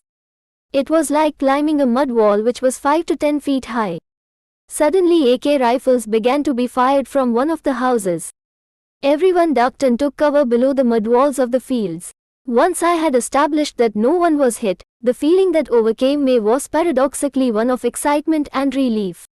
I felt happy that our information about the terrorists was correct and that the cordon was in place. We were ready for a successful operation. We were at a slight disadvantage, however, as they were firing downhill at us, which is always more effective, while our range of movement was restricted. Whenever my boys tried to fire back, the terrorists would fire from within the house and we had to duck as we were in the open. In fact, their bullets were hitting very close to my feet. I remember curling up my feet and seeing the dust rise from the bullets that fell near me. After a few minutes of being pinned under fire, we received some good news. My radio operator informed me that Himanshu's party had reached and they had opened fire on the terrorists uphill from the house. This forced the terrorists to split their attention and give us a bit of a breather. We decided to crawl to the other side of a dry nala about 40 meters away and position ourselves behind a cluster of rocks. It would allow us to get closer to the houses and give us a better position. As I was about to get up, a member of my QRT, Rifleman Sher Singh, blocked my way and insisted that I wear a helmet. He held out an extra helmet to me. I told him, "You know that I don't wear a helmet. I have never worn a helmet in operations." He was unmoved. "Sahab, abhi bilkul कारगर fire hai, our range bhi bahut kam hai. The terrorists' fire is very effective and from a very close range." He requested again that I wear the helmet. I tried to make light of it. "Come on, Sher Singh, let's go, kuch nahi hoga, nothing will happen." But he would not let me go past him. He then said something that touched me. "Subedar Major Sahab will court-martial me," that is what he was telling me before we left. He told me that if there was a situation where I saw you risking your life, it was my duty to save you. He specially told me to insist that you wear your helmet. The Subedar Major's impassioned briefing flashed before my eyes. I was overwhelmed. I took the helmet from Sher Singh and wore it for the one rare time during these operations. That day we went on to eliminate those 6 dreaded terrorists and recovered a large quantity of arms and ammunition. It was one of our most successful operations. My biggest happiness was that all our soldiers were safe. But there are a couple of interesting side stories to tell, and they have to do with helmets. At one stage during the operation, we had shot down 3 of the terrorists in one of the houses. The other 3 who were in the second house made a break for it and started running up the slope through the rocks. These terrorists were wearing combat jackets and it was difficult to make out the difference between our soldiers and the terrorists from a distance. Sitting on my rocky vantage point, a solution struck me like a flash. I took the radio set from my radio operator on said, "All stations, Tiger here. All soldiers must wear helmets. Terrorists are wearing combat jackets, but not helmets. Anyone not wearing a helmet, shoot him down." And that is what our soldiers did. The last terrorist had surprisingly reached quite far through the rocks when he was brought down. There's another unbelievable twist. Nayab Subedar Karnal Singh brought Rifleman Kamal Deep from one of the assault teams to me as we were winding up and checking our weapons and ammunition. He said, "Sir, you won't believe this." He showed me a bullet hole in front of Kamal's helmet right in the center, just a little above the forehead. Then he showed me the exit hole at the back of the helmet. A bullet had penetrated his helmet a little above the forehead and excited from behind, traveling through the couple of inches of space between the helmet and the head. I was stunned that Kamal was still alive. "Were you really wearing this helmet?" I asked in disbelief. "Did you feel the bullet hitting your helmet, Kamal?" He was visibly dazed with relief at his miraculous escape from death but simply replied, "No, sir. I thought some mud and stone ricochet had hit my helmet since bullets were landing on the ground close to me." How lucky can a man get? What a close shave. Luck was on our side that day, from receiving sudden information from an unexpected quarter to getting timely support from Major Himanshu's company. The many things that could have gone wrong worked out right for us that day. Fortune favors the brave, but playing it safe and wearing a helmet does help. Helmet since bullets were landing on the ground close to me. How lucky can a man get? What a close shave. Luck was on our side that day, from receiving sudden information from an unexpected quarter to getting timely support from Major Himanshu's company. The many things that could have gone wrong worked out right for us that day. Fortune favors the brave, but playing it safe and wearing a helmet does help. A Subedar Major is the senior most enlisted soldier of the battalion. He is a very respected father figure for all the soldiers, and the right-hand man of the Colorado. Chapter 5. That was close. When a soldier goes into battle, he knows he may not return, or that his battle wounds may cripple him for life. He operates under the concept of unlimited liability. But he has no time to think about such things. He cannot fear for his life, he cannot think about his family or children. He thinks only about the success of the mission. In a soldier's world, the line between life and death is always a thin one. Every day can be a day when he has missed death. In fact, a soldier usually doesn't even notice when he has narrowly escaped death by a bullet or grenade splinter that has whizzed very close past him.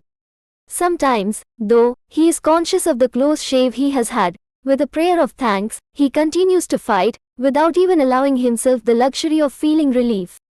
I, too, was fortunate a few times. Once I was attending an operational discussion at our brigade headquarters in Poonch, near the LOC. All the officers who participate in these discussions are divided into syndicates that war game the military plans. That day we were discussing the different ways in which the enemy might attack Poonch. Poonch is the only town right on the LOC. It has its own airstrip. As we army men say, Poonch is in the show window and is regarded as a great prize by the enemy. A vulnerable town in the middle of the mountains, it had been encircled by the Pakistanis in 1947. Midway through the discussion, the brigade major rushed in with the news that an encounter had broken out in my unit area.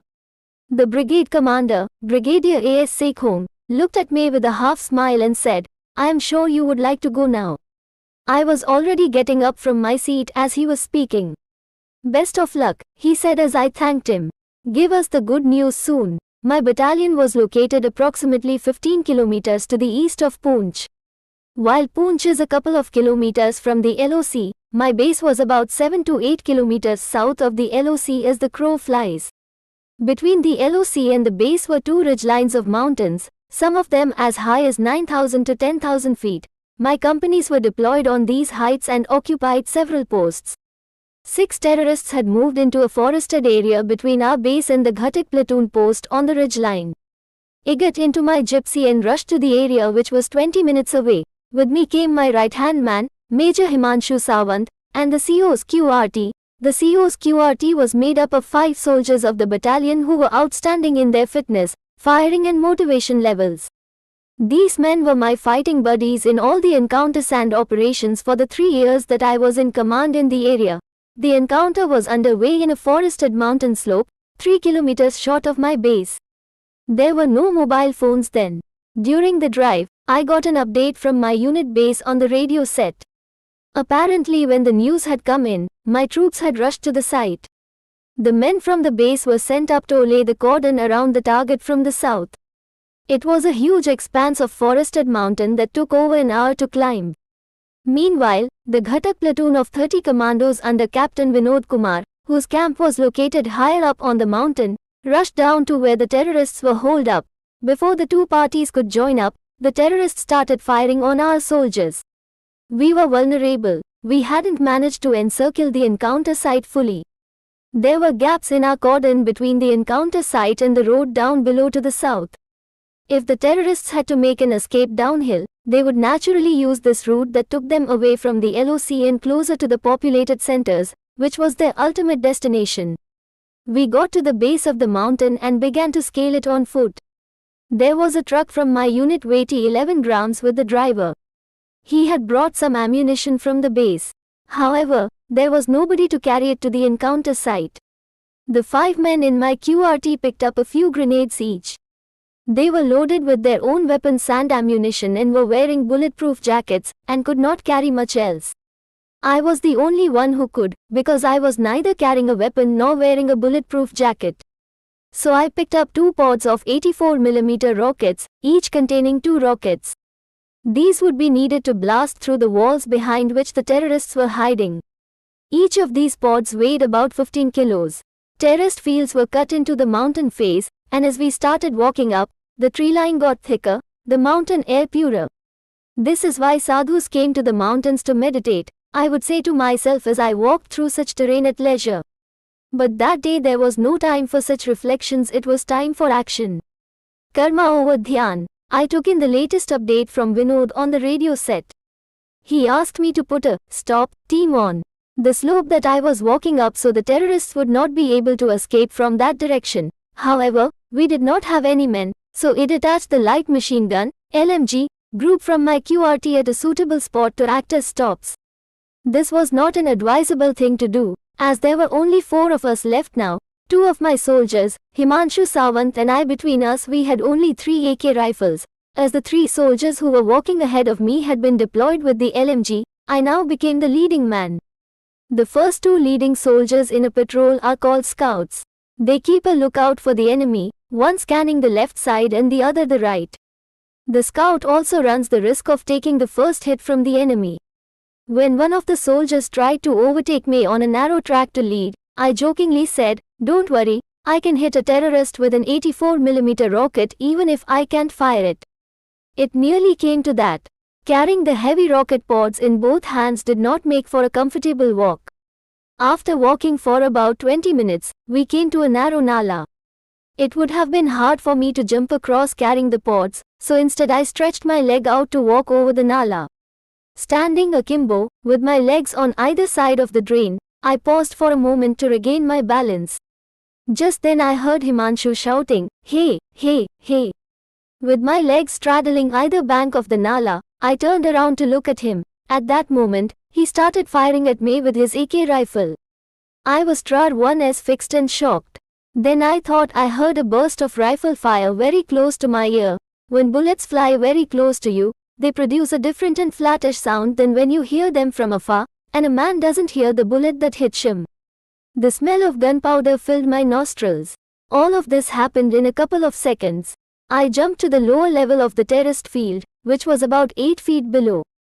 I landed awkwardly, lost one of the rocket pods and twisted my ankle badly. Dazed and bruised, I quickly collected myself, limped towards the mud wall and cautiously raised my head to peer over to the next level of terraced field above me where Himanshu and the boys were. The firing had been brief and had stopped after I jumped down. I saw Himanshu and 2 of the QRT soldiers searching the area tactically, one man crawling forward as the others covered his move, keeping a sharp lookout for any suspicious movements. I called out to him, and he crept up to me cautiously and asked if I was hurt. He seemed almost surprised that I wasn't. A twisted ankle was not seen as an injury when you were fired at, and heaved a sigh of relief. When I told him that I had no idea what had happened and asked why he had shot at me, he almost did a double take. It turns out that there had been a terrorist, whom I had not spotted, hiding in that nala. He must have been planning to escape down the slope towards the road, as we had anticipated. When I had paused to regain my balance while crossing the nala, he had brought out his AK rifle to take a shot at me. Himanshu, who was about 10 steps behind me, that is the distance we maintained during patrolling, spotted the terrorist below me. He shouted to alert me and immediately fired. Thank God for his presence of mind. I was fortunate on 3 counts.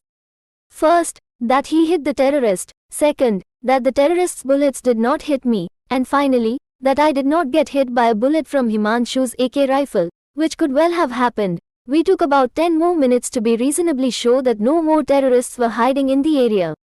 It was then that we sat down for a bit to calm ourselves. I joked with Himanshu, I did not feel very scared. In fact, I was more shocked than scared when you shot at me.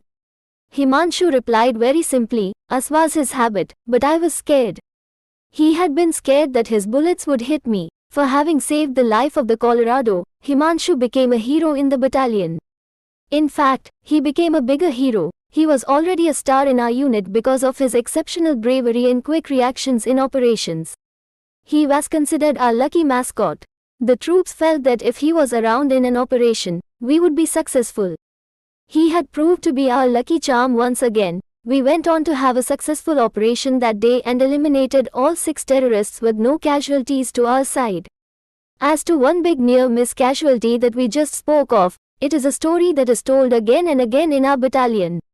I find myself laughing the loudest when it is recounted.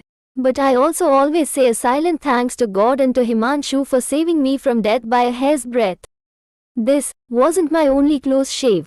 In another encounter, we had surrounded 3 terrorists who were further 1 gram from a dok, a temporary house that the villagers use during the summer season in the higher reaches of the mountains.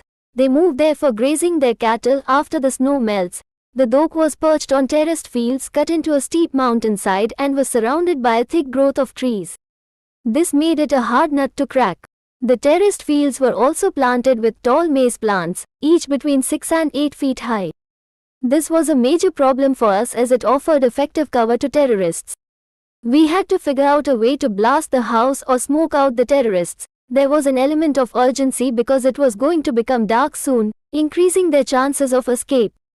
I decided to move closer to the house under cover, determined to close this encounter. 6 or 7 of us crawled forward on our stomachs to the next lower level of the terraced field. Our plan was to crawl close to the wall of the terrace and use the cover to approach the terrorists unobserved. By our reckoning, only 1 terrorist was alive, and he was most likely low on ammunition because the encounter had gone on for a few hours already. When we were about 30 meters away, he must have detected some movement because he started firing. He fired cautious short bursts, which confirmed that he was low on ammunition. A man low on ammunition will usually try to make a break for it sooner or later. Since we were in the lower level of the field, the bullets flew overhead. He also lobbed a couple of grenades at us. I felt we had to wrap up the encounter soon as it was getting darker, and that would give him the perfect opportunity to try to make a break for it. Suddenly I felt someone push me on my back. I turned around to see Subedar Pritam Singh, nicknamed Commando as he had been a commando instructor, holding on to someone with both hands in the maize field, kicking him and swearing at the top of his voice. It took me a couple of seconds to realize that it was the terrorist who had made a dash for it through the maize crop. It was he who had pushed past me while my back was towards him. Pritam, however, had seen him and caught hold of his legs. Since Pritam was holding on to his legs with both hands, he could not fire his weapon, so he kept kicking him in the stomach and the groin. The terrorist regained his grip over his rifle and let off a few harmless rounds as he could not turn around. The rest of my soldiers pounced on him and the terrorist was killed. It was another narrow escape. In fact, there was some blood on the back of my shirt. The terrorist must have been injured and bleeding when he pushed past me. In another incident, I had come up to an encounter site to check things after we had killed 6 terrorists. Led by Subedar Bodhraj, who was in charge of the assault party, I was walking towards the 2 houses where the terrorists had holed themselves up. Around me our soldiers were carrying out the mandatory post-encounter tactical search of the area. The last 2 terrorists had been eliminated when they had attempted to escape downhill through the trees. I could see their bodies lying about 50 meters from the house. As I crossed Subedar Preetham and his party that was searching the area, I jokingly said, "After so many encounters, I'm sure I don't have to list out all the precautions you need to take while approaching the dead bodies." There had been instances of dying terrorists creating a booby trap by keeping an open grenade between themselves and the ground so that they could cause casualties even after death. He replied confidently, "Don't worry, Sahab, we have done this several times." That I would grant them. The soldiers in my battalion had become very experienced and followed all the standard operating procedures, SOPs, and drills diligently. When Subedar Bodh Raj and I reached the house, we stopped for a minute at the door, trying to adjust our eyes to the darkness inside. Just then a grenade exploded nearby. Suddenly Subedar Bodh Raj let out a loud cry and darted through the open door, screaming in pain. One terrorist's body had been booby-trapped with a grenade. Luckily, our soldiers were safe, because they had followed the SOP of tying a rope around the corpse and pulling out the body only after getting behind cover. Yet, although we were over 100 meters away, a couple of splinters had hit Subedar Bodh Raj's back. He was not seriously wounded, but it struck me that I too could have been hit by the splinters as we were standing side by side, shoulder to shoulder at the doorway, looking inside. But God has been kind, and that was another close shave for me, as it was for Subedar Bodh Raj who escaped with a minor injury. Is it karma? I don't know, but I have always believed that the good one does comes back to one in this lifetime. In a soldier's world, the line between life and death is always a thin one. In fact, a soldier usually doesn't even notice when he has narrowly escaped death by a bullet or grenade splinter that has whizzed very close past him. With a prayer of thanks, he continues to fight, without even allowing himself the luxury of feeling relief. Chapter 6. A woman in the village. My battalion was based on the LOC in Poonch, J&K. As the Colorado, I traveled to and stayed at all our posts on the LOC. Mostly though I stayed at the battalion base, which was located next to a small village near Mandi, the last township before you climbed the Pir Panjal range and crossed northwards into the Kashmir Valley. The village stood next to our camp. The locals in J&K tend to build houses close to army deployments as a reassurance against terrorists. In the village there lived a woman with 3 grown-up daughters. Her husband had abandoned her and fled to become a sadhu, or so I was told. Left with no source of income, she and her daughters took to sex work. Their clients, the many soldiers who lived away from their families. I had heard that this brothel had been a cause of disciplinary issues in the battalion we had relieved. Their county told me that he used to help the women with some rations and money, yet the women were often exploited. Sometimes an errant soldier would get drunk and there would be rowdy fights as well. When my unit moved in, I ensured strict discipline in this matter. But I wasn't wholly successful. After a few months there were a couple of cases of soldiers frequenting the woman's house. There were also some fights. I would punish those soldiers, sometimes less, sometimes more, to make an example of them. But it had no effect. This affected the discipline, and thus the morale of my battalion. I decided to tackle the issue head-on. I got the Subedar Major to call the woman to my office one day. I asked her how she could exploit her 3 daughters for the sake of money and told her that she was setting a poor example in their small village, where everyone knew everyone. Her replies were direct, candid and forceful. She said, "Sir, which mother would like to exploit her daughters like this, unless she's pushed to it? I have no source of income. We are 5 mouths to feed." She had a 4th daughter who was 8 or 9 years old, and my eldest daughter has been thrown out of her home by her in-laws. And, Colorado Sahab, you talk of a bad example for the village. This village didn't help me when I needed their help, when my husband left me. They exploited me, and later my daughters too, in the garb of helping me. Aventire wives know what these men are doing. She spoke with conviction. I could tell she was not lying. I said, "If I give you enough for your needs, will you stop your business?" She said, "You will provide for us today, Colorado Sahab, but what will happen after you go?" "I'll be back where I was." I sensed I was losing the argument. Subedar Major Umesh Chandar and Regimental Police, RP, Havaldar Surjit Singh, who had brought her to my office, were listening to me. I had kept them there as witnesses to avoid any chances of her making accusations later. I also knew that there was a crowd of office runners, clerks, cooks, soldiers and others, within earshot and out of it, bursting with curiosity to know what might transpired between their county and Simran, name changed. I tried to raise the ante, but it did not work. She said that in the middle of the night when someone started banging on her door, no one came to help. Neighbors only hurled abuses. Such behavior would not stop. Women staying alone in a small village would always be exploited. I spontaneously asked her, "What if I get your elder daughter settled back in her in-laws' house?" She replied, "Colorado Sahab, Rose th wait pair dhoke piyengi."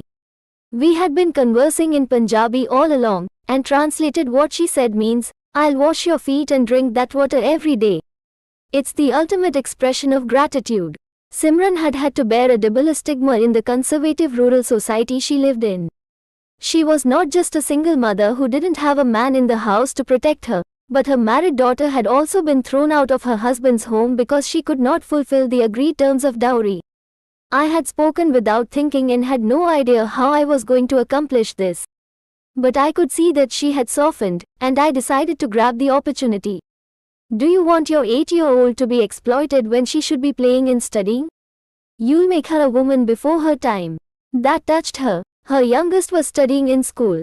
I then told her to give me some time to find a solution, but that in the meantime her door should stay locked. We would provide her with rations and some money. Our unit would also make it known to every soldier and every villager that her house was out of bounds for them.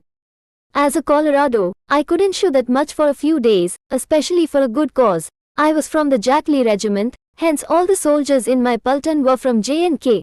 I used that to my advantage and found relatives of her daughter's husband in my battalion. We tried everything in the book and outside it to sort out matters between her and her in-laws. Luckily, we succeeded. Most of the credit for this breakthrough goes to Subedar Major Ramesh Chandar.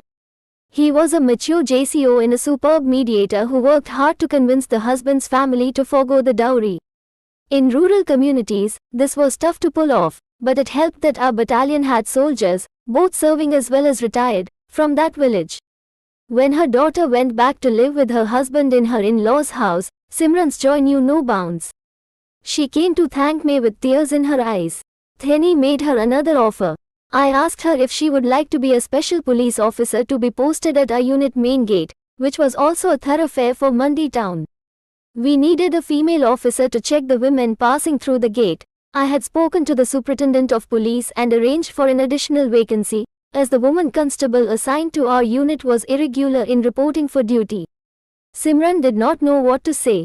She was dumbstruck when it told her that from being exploited, she would now go on to help enforce the law. She was a well-built, strong woman, and in the police khaki salwa suit, she looked every bit the cop. Her dealings with difficult customers and hostile neighbors had given her enough experience to handle all kinds of people, language and rude behavior. Her loyalty too was beyond suspicion for obvious reasons. In short, she was an effective policewoman at the gate. My 3 years of command roughly coincided with my battalion's posting in that location. By the time my tenure ended, Simran's second daughter had also been married off, with some help from the Paltan. The Paltan subsequently moved to Damana, near Jammu. It was providential. I could use Jammu. It was providential. I could use the contacts of our unit soldiers to settle Simran near our Paltan location. It gives me tremendous satisfaction to know that the army made a difference to the lives of a woman and her 4 daughters. Simran had to bear a double stigma in the conservative rural society she lived in. She was not just a single mother who didn't have a man in the house to protect her, but a married daughter had also been thrown out of her husband's home because she could not fulfill the agreed terms of dowry. Chapter 7 If you get there alive, you will live. If you get there alive, you will live. Isn't that a fantastic motto for a hospital? This is no marketing jingle, it's what anyone who has walked through this hospital's doors will tell you. For me, it counts as India's most special medical institute.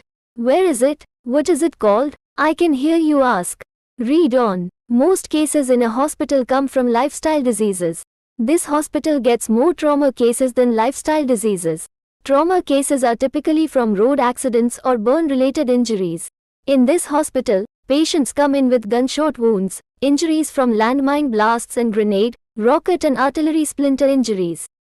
Diabetes or heart attack cases are rare here. What's common are hypothermia, high-altitude pulmonary edema, frostbite, chilblains. Walk through the corridors and you'll probably hear a doctor say, "Congratulations, you only lost your foot." Welcome to the Army Base Hospital at Badami Bagh Cantonment in Srinagar, Kashmir. Since independence, we have had soldiers deployed on the LOC with Pakistan, where casualties of the type described above are an occupational hazard. Sadly, over the last 3 or more decades, the violence has escalated on both the LOC and in the Kashmir Valley because of the rise of terrorism. And the base hospital has become busier and more important than ever. The hospital challenge. Every has risen to the soldier deployed in Kashmir knows that if he can get to this hospital alive, he will be saved. That's how good its medical care is and how dedicated its doctors and staff are. It's difficult to live up to such a reputation, but those who are posted to this hospital get influenced by its ethos and find themselves determined to keep up the good work. The drills and SOPs of this hospital have evolved and been perfected with time. I must describe how the battle procedure of these medical warriors starts. As soon as the helicopter carrying a casualty lifts off from the action area, a siren is sounded in the hospital. Immediately the staff, doctors, surgeons, anesthetists, nurses, nursing assistants, the ward staff, support staff, start converging at their stations. The base hospital is not located in one building. As it happens in the hills, it is made up of a cluster of buildings, big and small. It helps that the walking paths on the slopes between buildings get you from one place to the other far more quickly than going by car on the longer road between the buildings. Since it is located in an operational zone, the hospital staff are always overworked and are ready to be on duty at odd hours. Even their residential buildings are located right next to the hospital units. Despite the extra work hours, the grueling hours they put in, they are all very kind and patient with the patients. During the summer of 2016, the valley was on the boil after we had eliminated all the top terrorist leaders, most notably Burhan Wani. There were large-scale protests and stone pelting every day. We were getting more casualties than we could handle and had to improvise a third makeshift operation theatre. Police and Central Reserve Police Force, CRPF, casualties also wanted to be treated there because of its reputation, so the hospital was bursting at the seams. Doctors and paramedics willingly and cheerfully worked round the clock. Once a squadron leader of the Indian Air Force reported to the hospital. He said he was a surgeon and happened to be on holiday in Gulmarg with his family. When he heard of the extra load on the hospital through a batchmate, he volunteered to come and contribute. He worked for 3 days, helping out in many surgeries. Despite being on a well-earned leave, the better part of his vacation with his family was spent in the operation theatre. During that period, we modified an advanced landing helicopter, ALH, into a makeshift ambulance. So whenever there was an encounter with terrorists or an operation began on the LOC or in the hinterland, the chopper was loaded with basic medical equipment, medicines and other necessary materials and had a paramedic.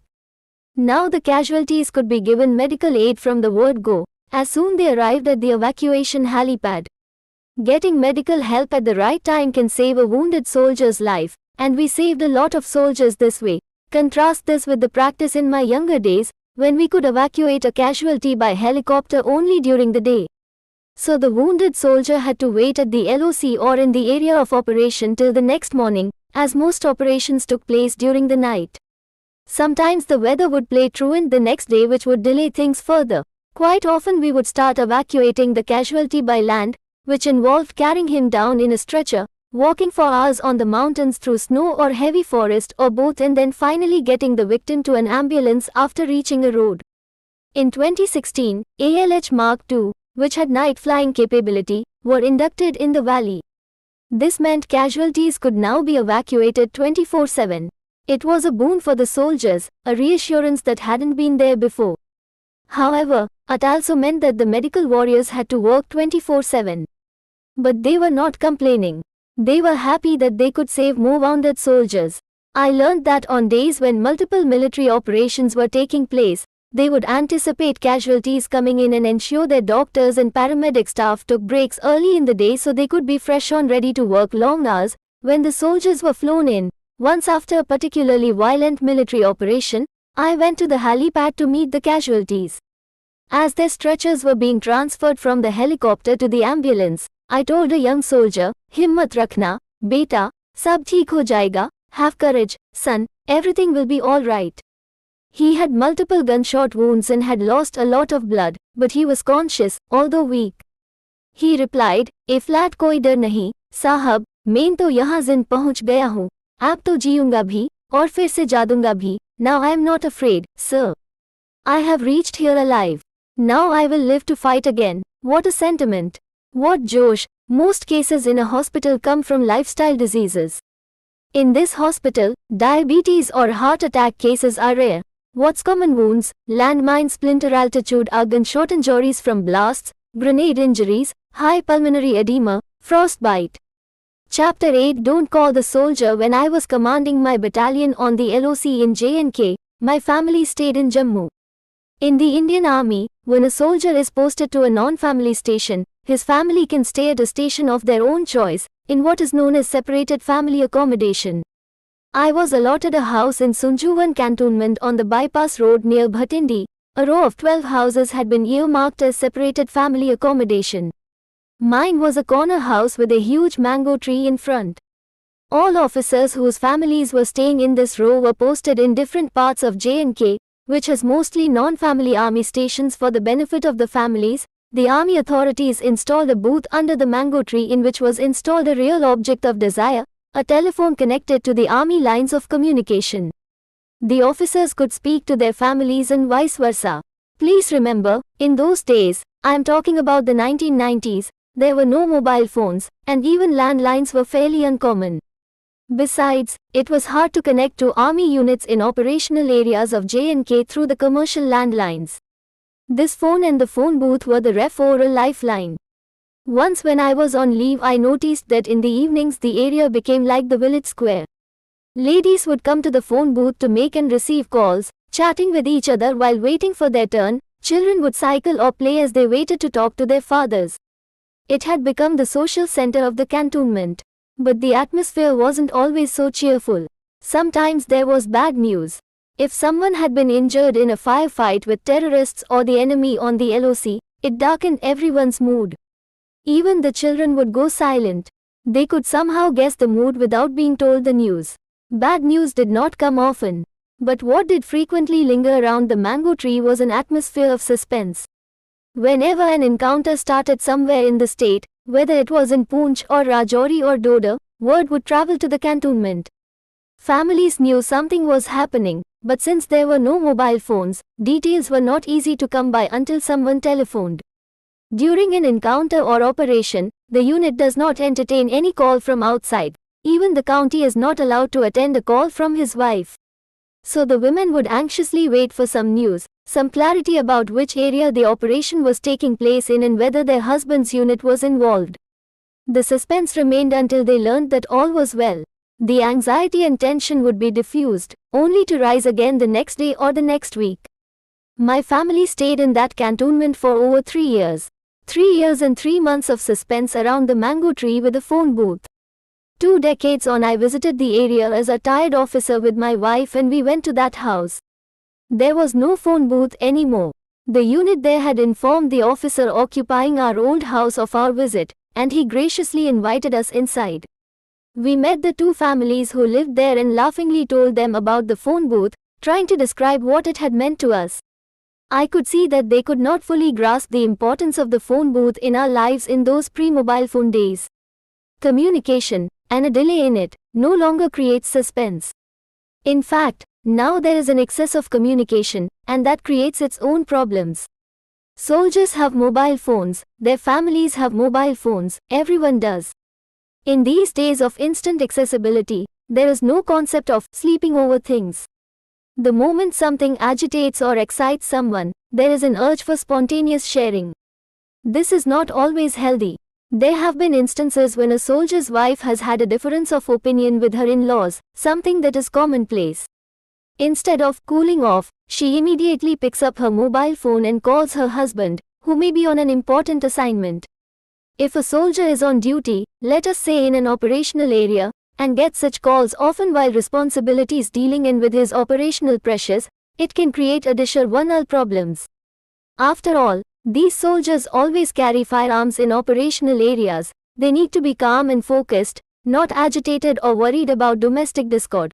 I have always insisted that soldiers not carry mobiles in their pockets during duty hours. Soldiers who harm themselves or others are often those who get some disturbing news from the home front, something which in the past would have perhaps sorted itself out by the time someone thought of picking up a pen to write a letter about it. There have also been instances when someone's phone has rung while he has been patrolling on the LOC, thus giving away his position, as our troops are often positioned extremely close to the Pakistani troops on the LOC at several places. Once a soldier in my battalion was behaving very oddly on returning from leave. My Subedar Major reported that he was aggressive and moody, even quarrelsome. He was threatening his peers and even his seniors at times. Once after he got into a bitter argument with his platoon Havaldar over allocation of duties, the Havaldar closed the discussion by threatening to report him to the company commander for insubordination. Seething with fury, he said to his friends over lunch that someday he would kill the Havaldar and dump his body in the Nala on the LOC so that his body would float off to Pakistan. On other occasions, he would be withdrawn and irritable. These were dangerous signs and his platoon commander felt he could harm others or himself. We had heard of such attempts in other units. The company wanted to send him to the battalion base where he could be given sedentary duties without a weapon.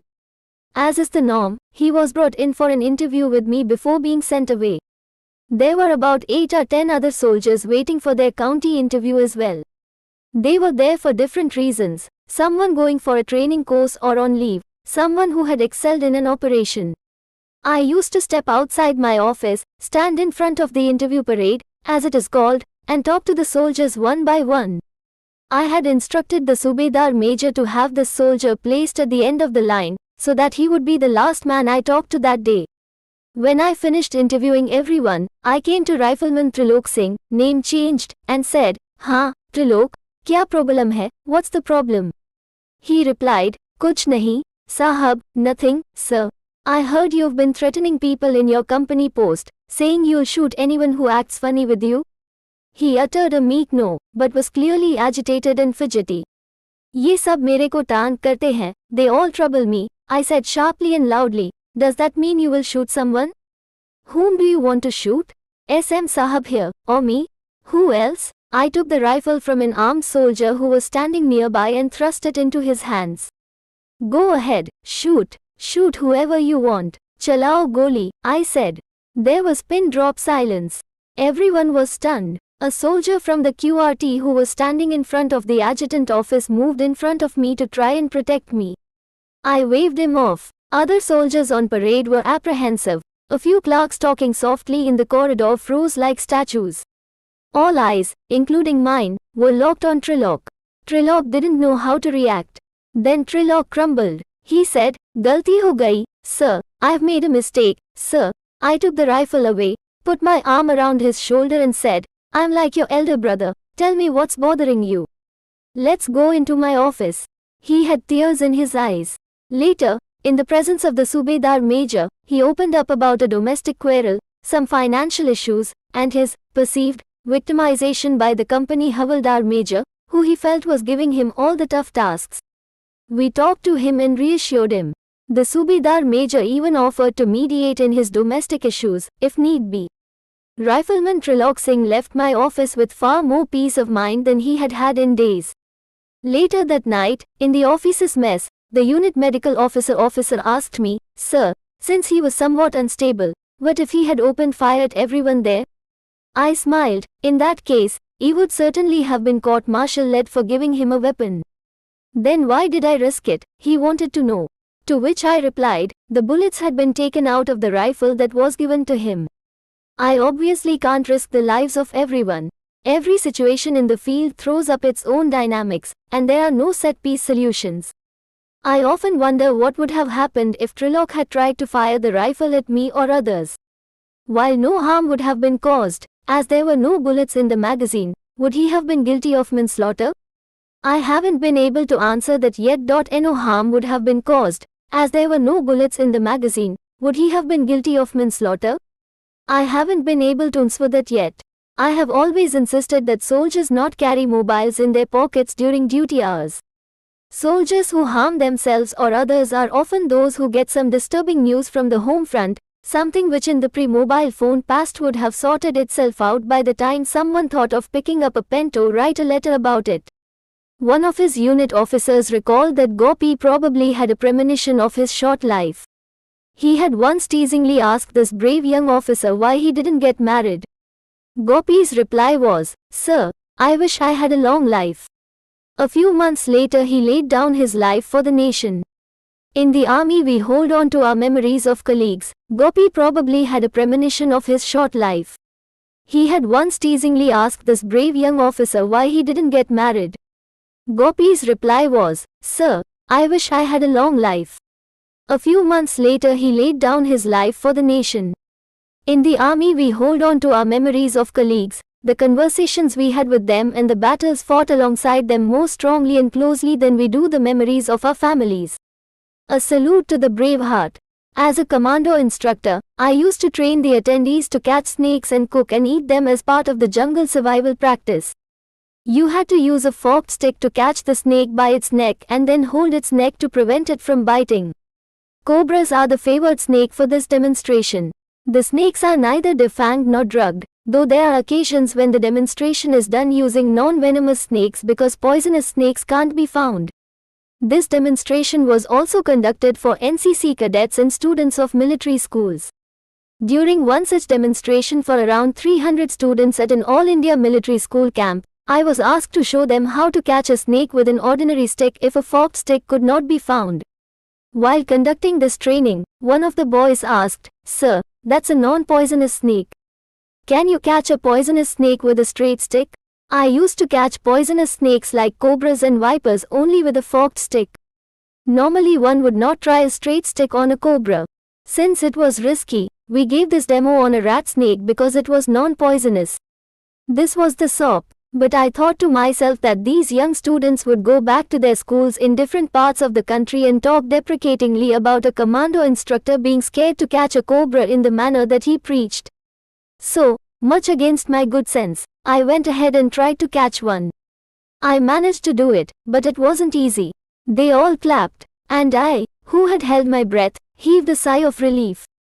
The next day I was hauled up by my commandant for acting rashly. "Do you think you're a bloody hero?" Fast forward 15 years, I had moved up and was commanding my battalion on the LOC in J&K. In one of the many terrorist encounters my unit faced, I lost an officer, Major Rohit Sharma, whom I wrote about in Chapter 2. He was awarded a Shaurya Chakra posthumously, and as is the norm in the army, I had to escort his widow for the investiture ceremony at Rashtrapati Bhavan, where the President of India bestows the awards. At the rehearsal one day prior to the investiture ceremony, we were briefed about the award ceremony by the aide-de-camp, ADC, to the President of India. He was a tall and smart army officer, who introduced himself as Captain Gopi Singh Rathore. When the practice was over, he walked up to me and said, "Sir, you won't recognize me, but I was the student who asked you to catch a cobra with a straight stick 15 years ago." Many years later, when I did the commando course as a lieutenant, I realized how childish I was to ask such a thing of you, and how brave you were. We kept in touch after that. When I was posted to Delhi a couple of years later, he once invited my family and me to Rashtrapati Bhavan and gave us a grand tour as his personal guests. He even showed us around a couple of places where visitors were not usually permitted. I was particularly impressed by his passion and knowledge about plants and flowers as he walked us through the famous Mughal garden. I read somewhere that President K.R. Narayanan admired the way the young soldier would talk about the gardens to the foreign dignitaries who visited Rashtrapati Bhavan. I believe he often told Gopi that he should have become a horticulturist. Gopi served K.R. Narayanan for 4 years and continued in his post as ADC to the next president Dr. APJ Abdul Kalam. During our visit to Rashtrapati Bhavan, Gopi gifted me his recently published book of poems called Aaj Se Pehle, Before Today. It came as a pleasant surprise to me that this soldier was also a poet, a rare combination in the army. I learned from his officers much later that Prime Minister Atal Bihari Vajpayee had personally corrected his collection of poems. Gopi also published a collection of short stories called Aur Kya Chahiye? What else does one want? He came to our home a couple of times and endeared himself to the whole family. My school-going sons really looked up to this tall and smart captain. He was really a hero-like figure. Not only was he charming, bright and well-read, but he had also stood first in the Order of Merit in the Indian Military Academy and was awarded the coveted gold medal in his course after nearly 5 years in Rashtrapati Bhavan as ADC to 2 presidents. He longed to get back into the thick of action. He told President Kalam that he wanted to serve in the Kashmir Valley and got posted to 14 Rashtriya Rifles Battalion in Bandipora, J&K. He acquitted himself with such bravery that he was fondly called Eagle by his battalion. K.R. Narayanan died on the 9th of November 2005. Gopi was in tears on hearing about his death. The former president had been a father figure to him. Despite his grief, he could not go to Delhi for the cremation, as his unit was in the middle of counter-insurgency operations in Kashmir. The young soldier was disappointed, but he understood that duty came first. The next day, on the 10th of November, he led an operation to flush out terrorists holed up in a building at Bandipora. During the operation, Gopi displayed utmost bravery and killed a terrorist in a close combat situation, but paid with his life. Mr. Gopal Gandhi, then Governor of West Bengal, who had been secretary to the president when Gopi was ADC, remarked, "The president takes his ADC along." Gopi was awarded the Shaurya Chakra posthumously. His death was one of the rare occasions in the valley when a bandh was declared in Bandipora as a mark of respect. Gopi had had a good rapport with the locals. He was very approachable and was always ready to lend a helping hand to those willing to pursue the right path, just as he was ruthless in tackling terrorists. The famous actress Anushka Sharma, whose father, Colonel Ajay Kumar Sharma, retired, is from the same battalion as Gopi, wrote a touching obituary for him called "My Hero for Life." This is an excerpt from a letter that she wrote on the 6th of December 2007. Tall, dark, handsome, intelligent, funny, loving, honest, compassionate, successful, brave. Isn't this the picture every young girl has in mind for her Prince Charming, knight in shining armor, etc., along with her belief in fairy tales and Santa Claus? But by the time we girls reach adolescence, we realize that this perfect person does not really exist, not in the real world. We come to terms with reality and tell ourselves that nothing is perfect. Santa Claus, Tooth Fairy, Cinderella, Prince Charming, Snow White are soon forgotten. Like every other girl, I too believed in these things. Like my friends, I also grew up and laughed at my foolishness. But things turned out differently for me. I happened to be one of the lucky ones to see that perfect man of every little girl's dream. He was everything we imagine a man to be. He was my Gopi uncle, better known as Major Gopi Singh Rathore. An army officer with so many distinguished qualities and achievements. I find myself too short in stature to talk about him. 10 years after Gopi's supreme sacrifice, first became the corps commander in Srinagar.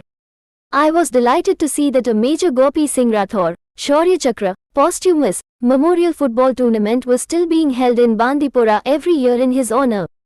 One of his unit officers recalled that Gopi probably had a premonition of his short life. He had once teasingly asked this brave young officer why he didn't get married. Gopi's reply was, "Sir, I wish I had a long life." A few months later he laid down his life for the nation. In the army we hold on to our memories of colleagues. Gopi probably had a premonition of his short life. He had once teasingly asked this brave young officer why he didn't get married. Gopi's reply was, "Sir, I wish I had a long life."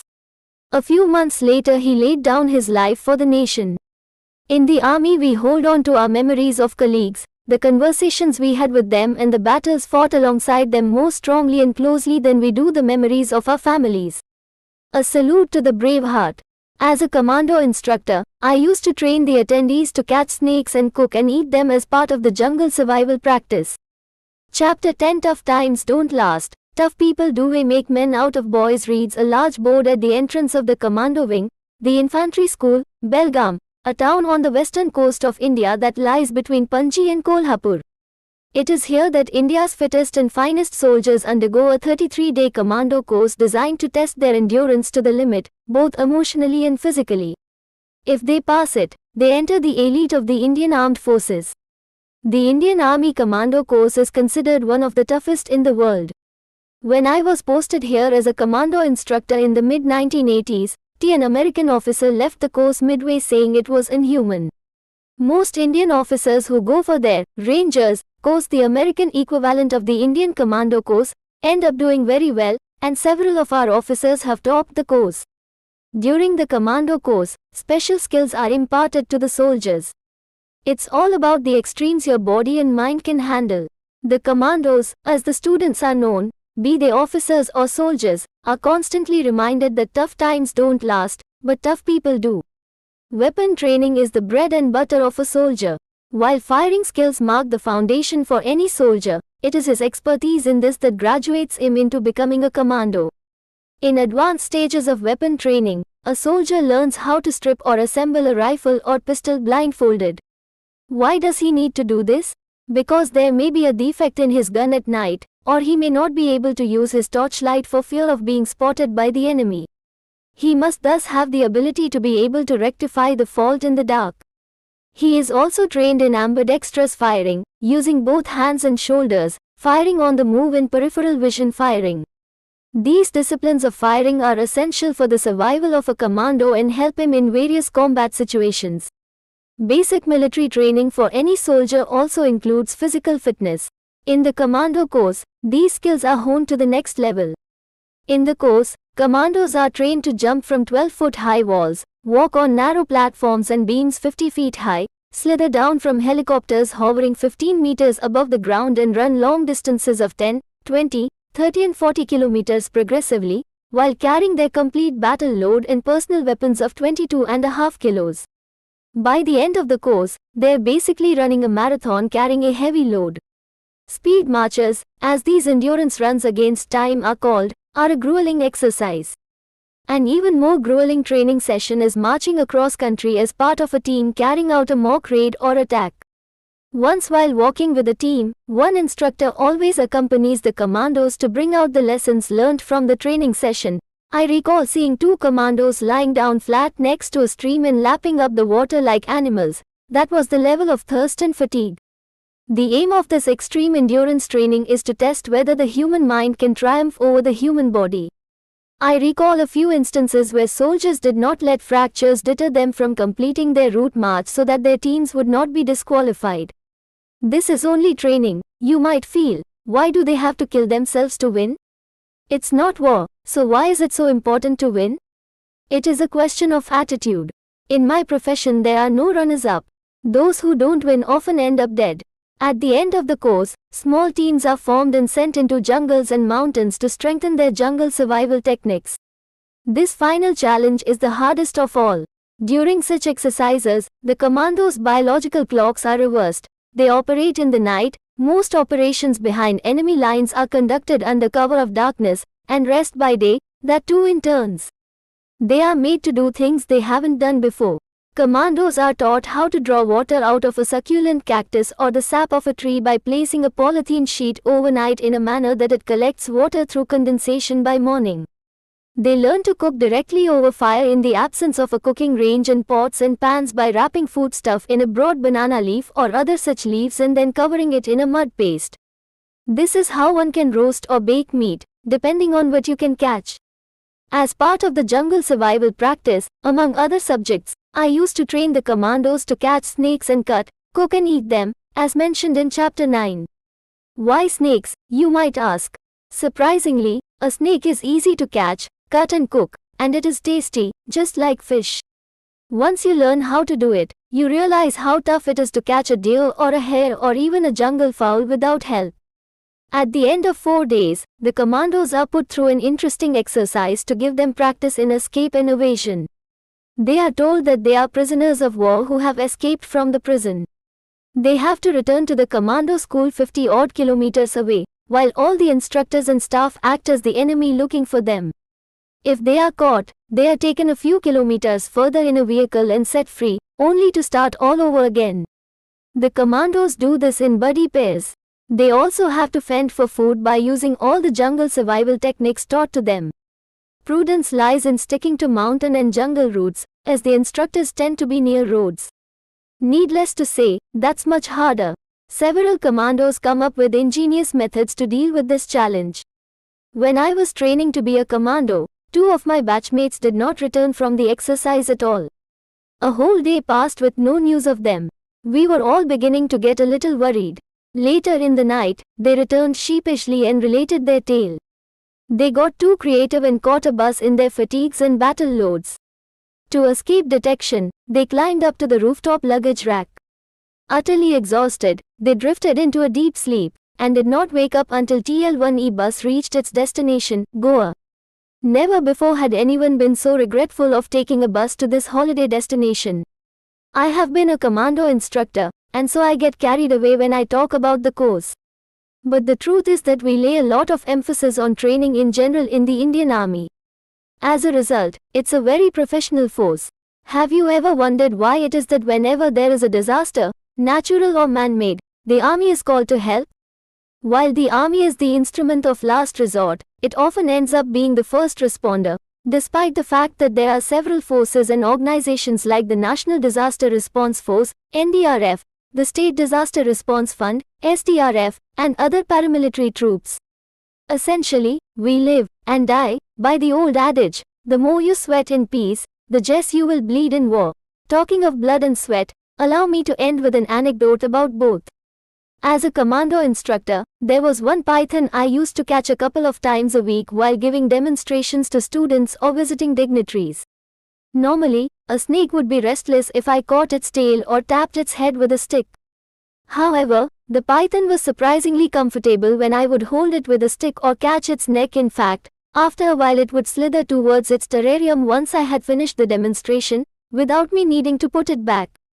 Once when I was giving the demonstration, I caught the python's tail with my right hand and was about to press its head down with a stick when someone asked me a question.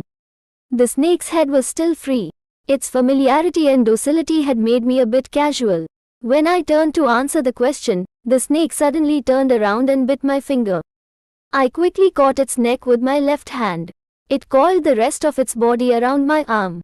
The situation was complicated. My finger was in its mouth was in my other hand, and its body was coiled around both my hands, squeezing my right arm. The blood and sweat were making my grip slippery. The python is a non-poisonous snake, but its teeth are shaped like a sewing machine, and with every bite it swallows its prey in, little by little. After swallowing its prey, the python usually breaks it down by tightly coiling its body around a tree, so that the prey gets crushed. The zookeeper Mani came to my rescue. Even he was a little tentative, and I had to assure him that my grip over the snake's neck was firm. Thus reassured, Mani slowly uncoiled the python's tail. It wasn't easy because the python was squeezing its body tightly in defense because it was scared too. Within a few minutes we managed to disentangle the python, and I threw it into the zoo where it slithered off to its corner. I reported at the military hospital for the necessary shots. My wedding was scheduled for 10 days later. On the day of the wedding, I received a telegram from my colleagues in the commando wing saying that the python had died. Hearing this, my wife very nearly refused to marry me. The end of Extreme Endurance Commando. Within a few minutes we managed to disentangle the python, and I threw it E1 to TL1E zoo where it slithered off to its corner. I reported at the military hospital for the necessary shots. My wedding was scheduled for 10 days later. On the day of the wedding, I received a telegram from my colleagues in the commando wing saying that the python had died. Hearing this, my wife very nearly refused to marry me. The aim of Extreme Endurance Commando training is to test whether the human mind can triumph over the human body. It is a question of attitude. In my profession there are no runners-up. Those who don't win often end up dead. Chapter 11 The Making of a Hero. He died before he even lived. What else can you say for someone who lays down his life for the country at such a young age? Sir, I want to be with the boys, said a young officer, refusing to go home on sick leave when I met him at the base hospital in Srinagar. His jaw had been broken by a stone-pelting crowd. Pelting stones at security forces is a comparatively recent development. Inspired by the Intifada of Palestine, Kashmiri youth took to it to register their protests from 2008 to 2010, for stone pelting was believed to have better acceptance in the Western world as an unarmed protest.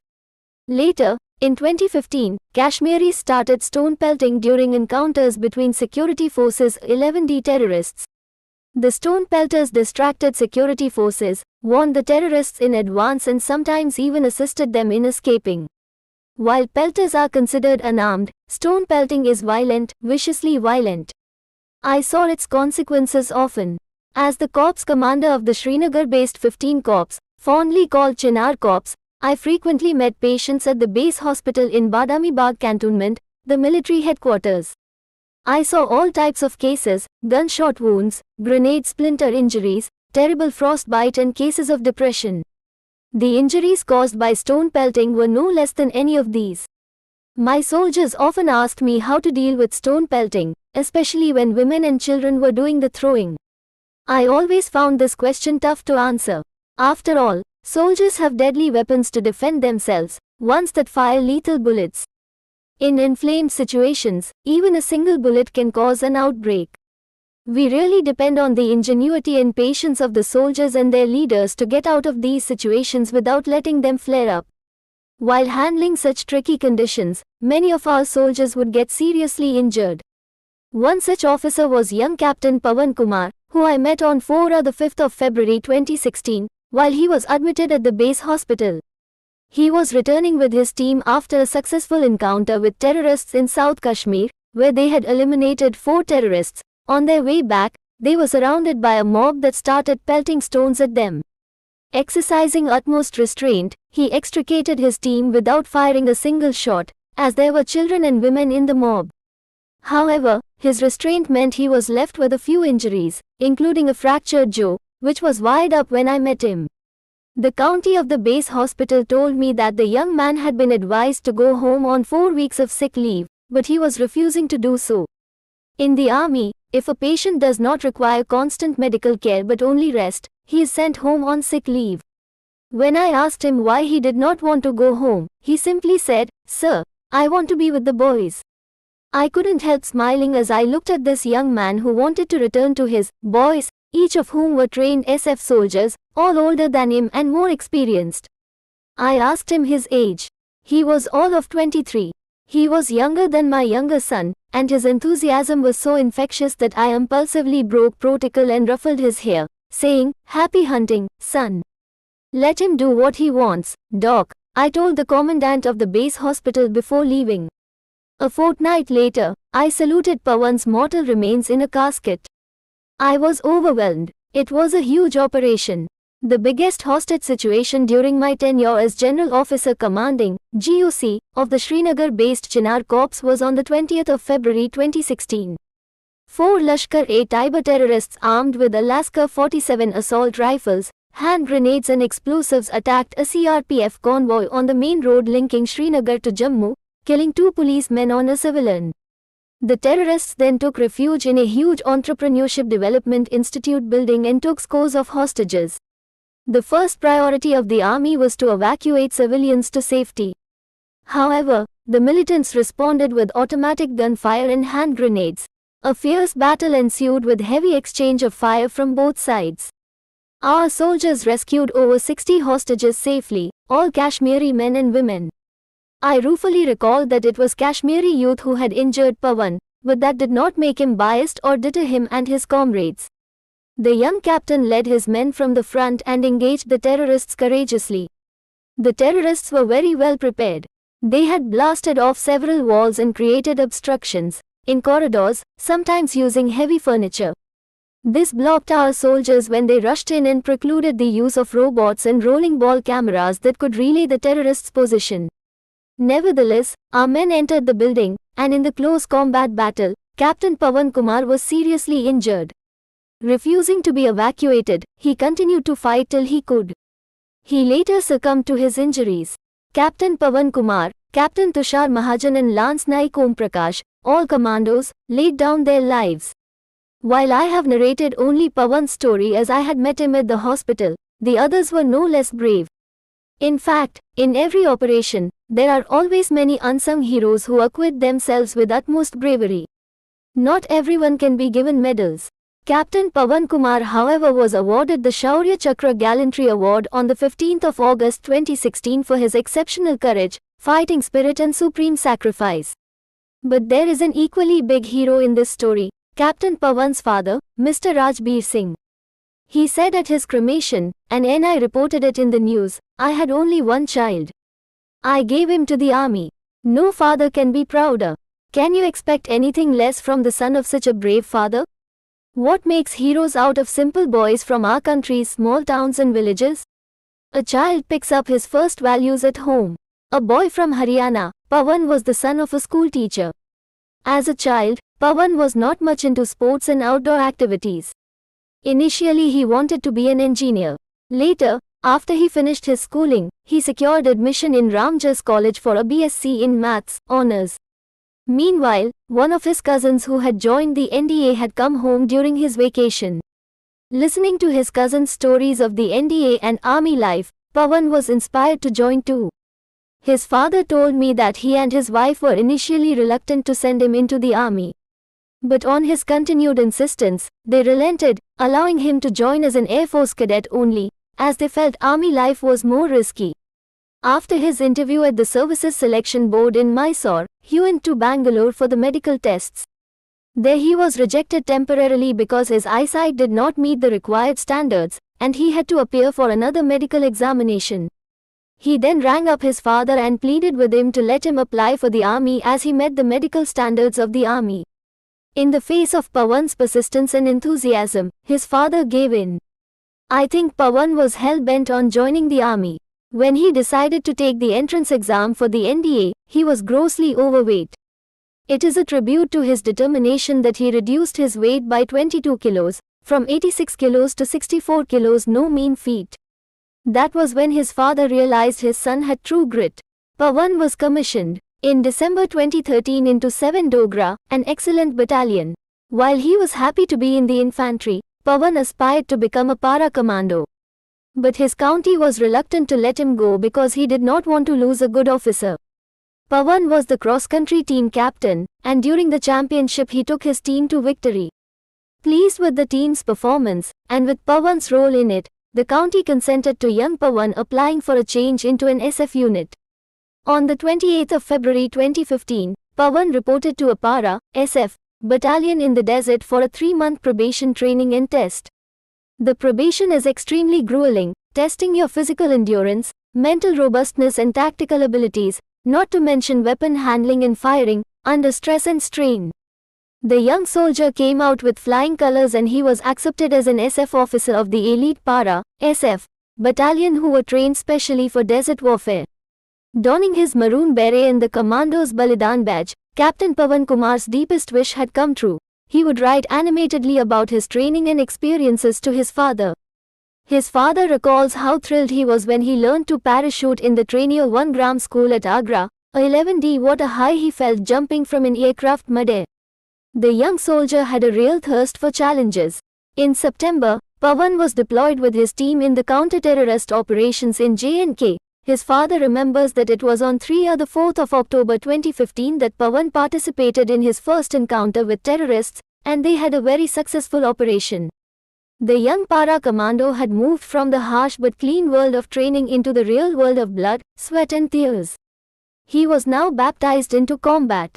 In January 2016 he came home on leave to celebrate his birthday. As a true soldier, he decided to celebrate it by attending the raising day of 7 Dogra, the battalion he was commissioned in. It is a happy coincidence that Pawan's birthday, the raising day of 7 Dogra and Army Day, all fall on the 15th of January. He travelled with his family and friends, 9 of them, to Firozpur to attend the celebrations. It shows how committed he was to his battalion. The fact that he took everyone along for the event also shows his closeness to his family and friends.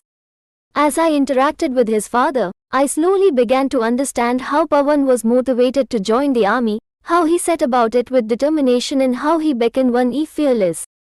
But I wondered how his father was brave enough to say during his son's last rites, "I had only one child. I gave him to the army. No father can be prouder." When I mentioned this to him, he told me that when his son was commissioned, he was touched by the inscription on the Gaurav Padak medal that he and all the other parents were given during the COM-1 SS1 awning ceremony that follows the passing out parade. A simple but powerful sentence is inscribed on the medal. "Meri santan desh ko samarpit, I dedicate my child to the country." Can you expect anything less from the son of such a brave father? In just 2 years of his service in the army, young Pawan was commissioned into the Dogra regiment and moved up to the highly competitive SF. He died a year later. In that brief time, he won the hearts of his Dogra soldiers and his para commando colleagues, and left an impact on everyone who came in contact with him, including me. I think heroes are shaped by their upbringing at home and school. The army training polishes them and their officers inspire them by leading from the front, but the values that make a hero are instilled at home. How often have we heard words of incredible courage and fortitude from the family, even the children, of these heroes? Matching their words with deeds, several widows of such brave hearts have joined the very army their husbands gave their lives to so they can continue the saga of bravery. Our young leaders do us proud. Always. But their parents and family do no less. What makes heroes out of simple boys from our country's small towns and villages? A child picks up his first values at home. Captain Pawan was the son of a school teacher. At his cremation, his father said, "I had only one child. I gave him to the army. No father can be prouder." Chapter 12 Bad news. You get trained in the army for everything. But there's one thing no soldier is ever taught: how to break the news of the death of a comrade to his family. It's especially hard because most deaths in combat are among soldiers under the age of 35. They leave behind young widows, little children, devastated parents and an unfinished life. Families understand that death is an occupational hazard for a soldier, more so for an infantry soldier, who fights on the front line, face to face, and hand to hand if need be. But no one is ever prepared for it. Hardest of all for an officer is the moral responsibility of losing a soldier under his command. The boys are your boys. Every death is a blow you never quite recover from. All army men in commanding positions feel this way. When suicide terrorists struck at Uri and we lost 18 soldiers, I felt completely responsible. By then first was the Corps Karn 11 in Kashmir. The soldiers who died weren't directly under my command. But it happened on my watch. Traditionally in the Indian Army, the county informs the family if the casualty is an officer, while the Subedar Major informs the family of a soldier. Breaking bad news to a family is one of the most painful tasks I have performed. My colleagues and I are prepared for danger, risk, testing our bodies to the extreme. But this is something that one is not, and can never be trained for. On the 17th of June 2000, in an encounter with terrorists near the LOC, we lost Major Pradeep Tathawad, KC, posthumous, my second in command. He died fighting terrorists bravely in a fierce hand-to-hand combat. After the operation and the debriefing were over, I walked down the thickly wooded mountain track for an hour to the nearest roadhead. From there my gypsy took me to Poonch in about 2 hours. There were no mobile phones in those days. My battalion headquarters did not even have an STD phone line. I did not stop at my battalion headquarters, which was en route. The only thing on my mind was how I would break the news to Pradeep's widow. I kept composing the words in my mind, again and again, trying to make them perfect. But is there a perfect way to break such news? I went to a PCO booth and placed a call to Mrs. Leenata Tathawad. "Hello Colonel Dua," she said cheerfully. That made my job even more difficult. How could I tell her that her husband's body would arrive at her home the next day? That she had to put the phone down and prepare for the cremation? How? In a battalion, we all grow up together, officers and men. We are like one big family. Everyone knows each other's wives, shares news from home, news about how the kids are growing up and so on. When I finally managed to find my voice, I told her hesitantly that there had been an encounter. "Is he all right?" she interrupted. "In which Pradeep fought bravely and he's no more, nah?" she screamed. My shoulders sagged. All at once I felt as if a load had been lifted off my chest. When I said a quiet yes to her, she wailed loudly.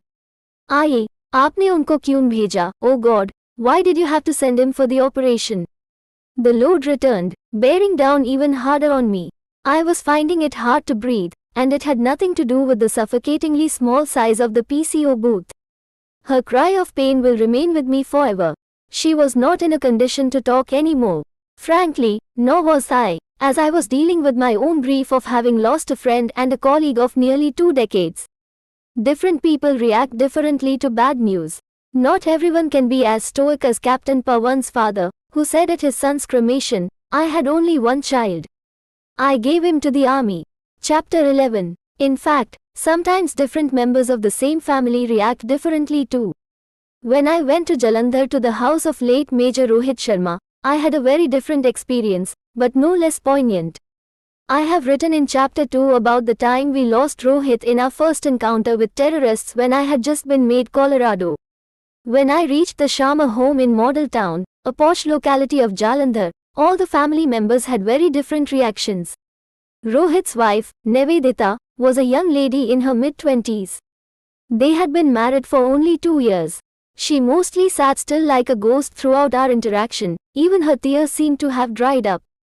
Rohit's father, a practicing doctor, was a broken man and had little to say, most of which was philosophical. Rohit was the only son. 2 of his sisters were married and had families of their own in Chandigarh and Faridabad. The elder sister and her husband were present and trying to understand the necessary army procedures and documentary requirements that I was trying to explain to them. His mother held my shoulders firmly and shook me as if she blamed me for her son's death. Then she broke down. I simply submitted one front of a mother's grief. Someone seemed to have said something to her, because she told me almost accusingly that her son may have lived if he had been evacuated in time from the encounter site. Such reactions from the family of fallen soldiers are commonplace. I tried to reassure her that everything possible was done as early as it could have been done. Rohit was a much loved and respected leader of his men. She was not convinced. Which mother would be? At one point I even said to her, "Auntie, it was a very tight and close encounter. I was present. It could as well have been me who was hit." She simply said, "Par aisa hua to nahi na, Colonel Sahab, but this did not happen, Colonel." I just folded my hands and bowed my head in front of a friend's mother's anguish. My eyes were also moist. Her words shook me. For the next 2 decades, I felt guilty whenever I lost a soldier under my command in operations. Why had I come back alive when so-and-so could not? Even after retirement, that feeling never leaves me. Combat does strange things to people. Every day that I live, I feel guilty for being alive. Breaking bad news to a family is one of the most painful tasks I have performed. My colleagues and I are prepared for danger, risk, testing our bodies to the extreme. But this is something that one is not and can never be trained for. A note on the authors: Lieutenant General Satish Doha, retired, PVSM, UYSM, Civ 1, VSM, retired as the Chief of Integrated Defense Staff. As the Corps Commander in Srinagar, he planned and executed the surgical strikes in Kashmir in 2016. A counter-terrorism specialist from 8 Jacklee, CIAN, he has operated extensively in J&K in the Northeast during his 4 decades of service. He has also been a commando instructor and India's defense attaché in Vietnam, Cambodia and Laos. Afterward, I was once asked at an event what I considered the biggest achievement of my career. This was just before I retired, and I looked back at the time I had spent in the army, thinking about some of the events you have read about in this book.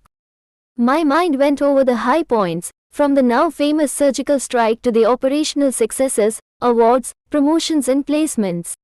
But it wasn't the wins that stood out as I replayed my career. It was the love and affection I received from my soldiers and my brother officers. A love that was almost like devotion. Most corps have received this love and loyalty from their men, and there is nothing in the world as powerful and moving as these bonds that bind soldiers to each other. I was about to talk of this at the event, but then I changed my mind. I instead told my audience that the greatest satisfaction for me was the remarriage of the widows of 2 of my brave hearts who had died during operations. 20-odd years ago, I was fortunate to be appointed county of my battalion that was deployed on the LOC. We had very active counter-terrorism operations over the next 3 years, in which I sadly lost 8 officers and men. One of them was Major Rohit Sharma, who was awarded a Shaurya Chakra, posthumous. Rohit had been married for only 2 years. My joy knew no bounds when a young officer, Major Manoj Deshpande, approached me with a proposal to marry Nivedita, the young widow. He was a dynamic officer, brave and humane, liked and respected by soldiers and superiors alike. He was also a great fan and a friend of Rohit. Convincing parents and family was not easy, but things worked out eventually. Major Manoj Deshpande was awarded the Veer Chakra in another daring operation during our tenure in that location itself. He later went on to command our bravest of the brave battalion in an operational area in the northeast. The couple is blessed with 2 lovely children, a girl and a boy, both young adults now. The second wedding was of the widow of another brave soldier, Lance Naik Antar Singh, who was awarded the Sena Medal posthumously after an encounter with terrorists. He was survived by his young widow and a 2-month-old daughter. During the condolence meet at his village, I met Rajinder Singh, the younger brother of Antar Singh, a soldier from another regiment. He was unhappy in the army and wanted to quit. I helped him do that and he married his sister-in-law, Jasbir Kaur, a cultural norm in his region. Today the couple have 2 sons. Antar's daughter is married to a serving soldier from the Punjab regiment while Jasbir Kaur and Rajinder's elder son is in military training at the Jack Lee Training Center. Nothing has given me greater joy than this, as you really feel like the head of the family when you are the Colorado, more so in counterterrorism operations. The army is a great school, a place where I have learned everything I know. And above all, it is a family that has given me more friendships, more memories than anything else. What an honor it has been to serve the army and the nation. Jai Hind.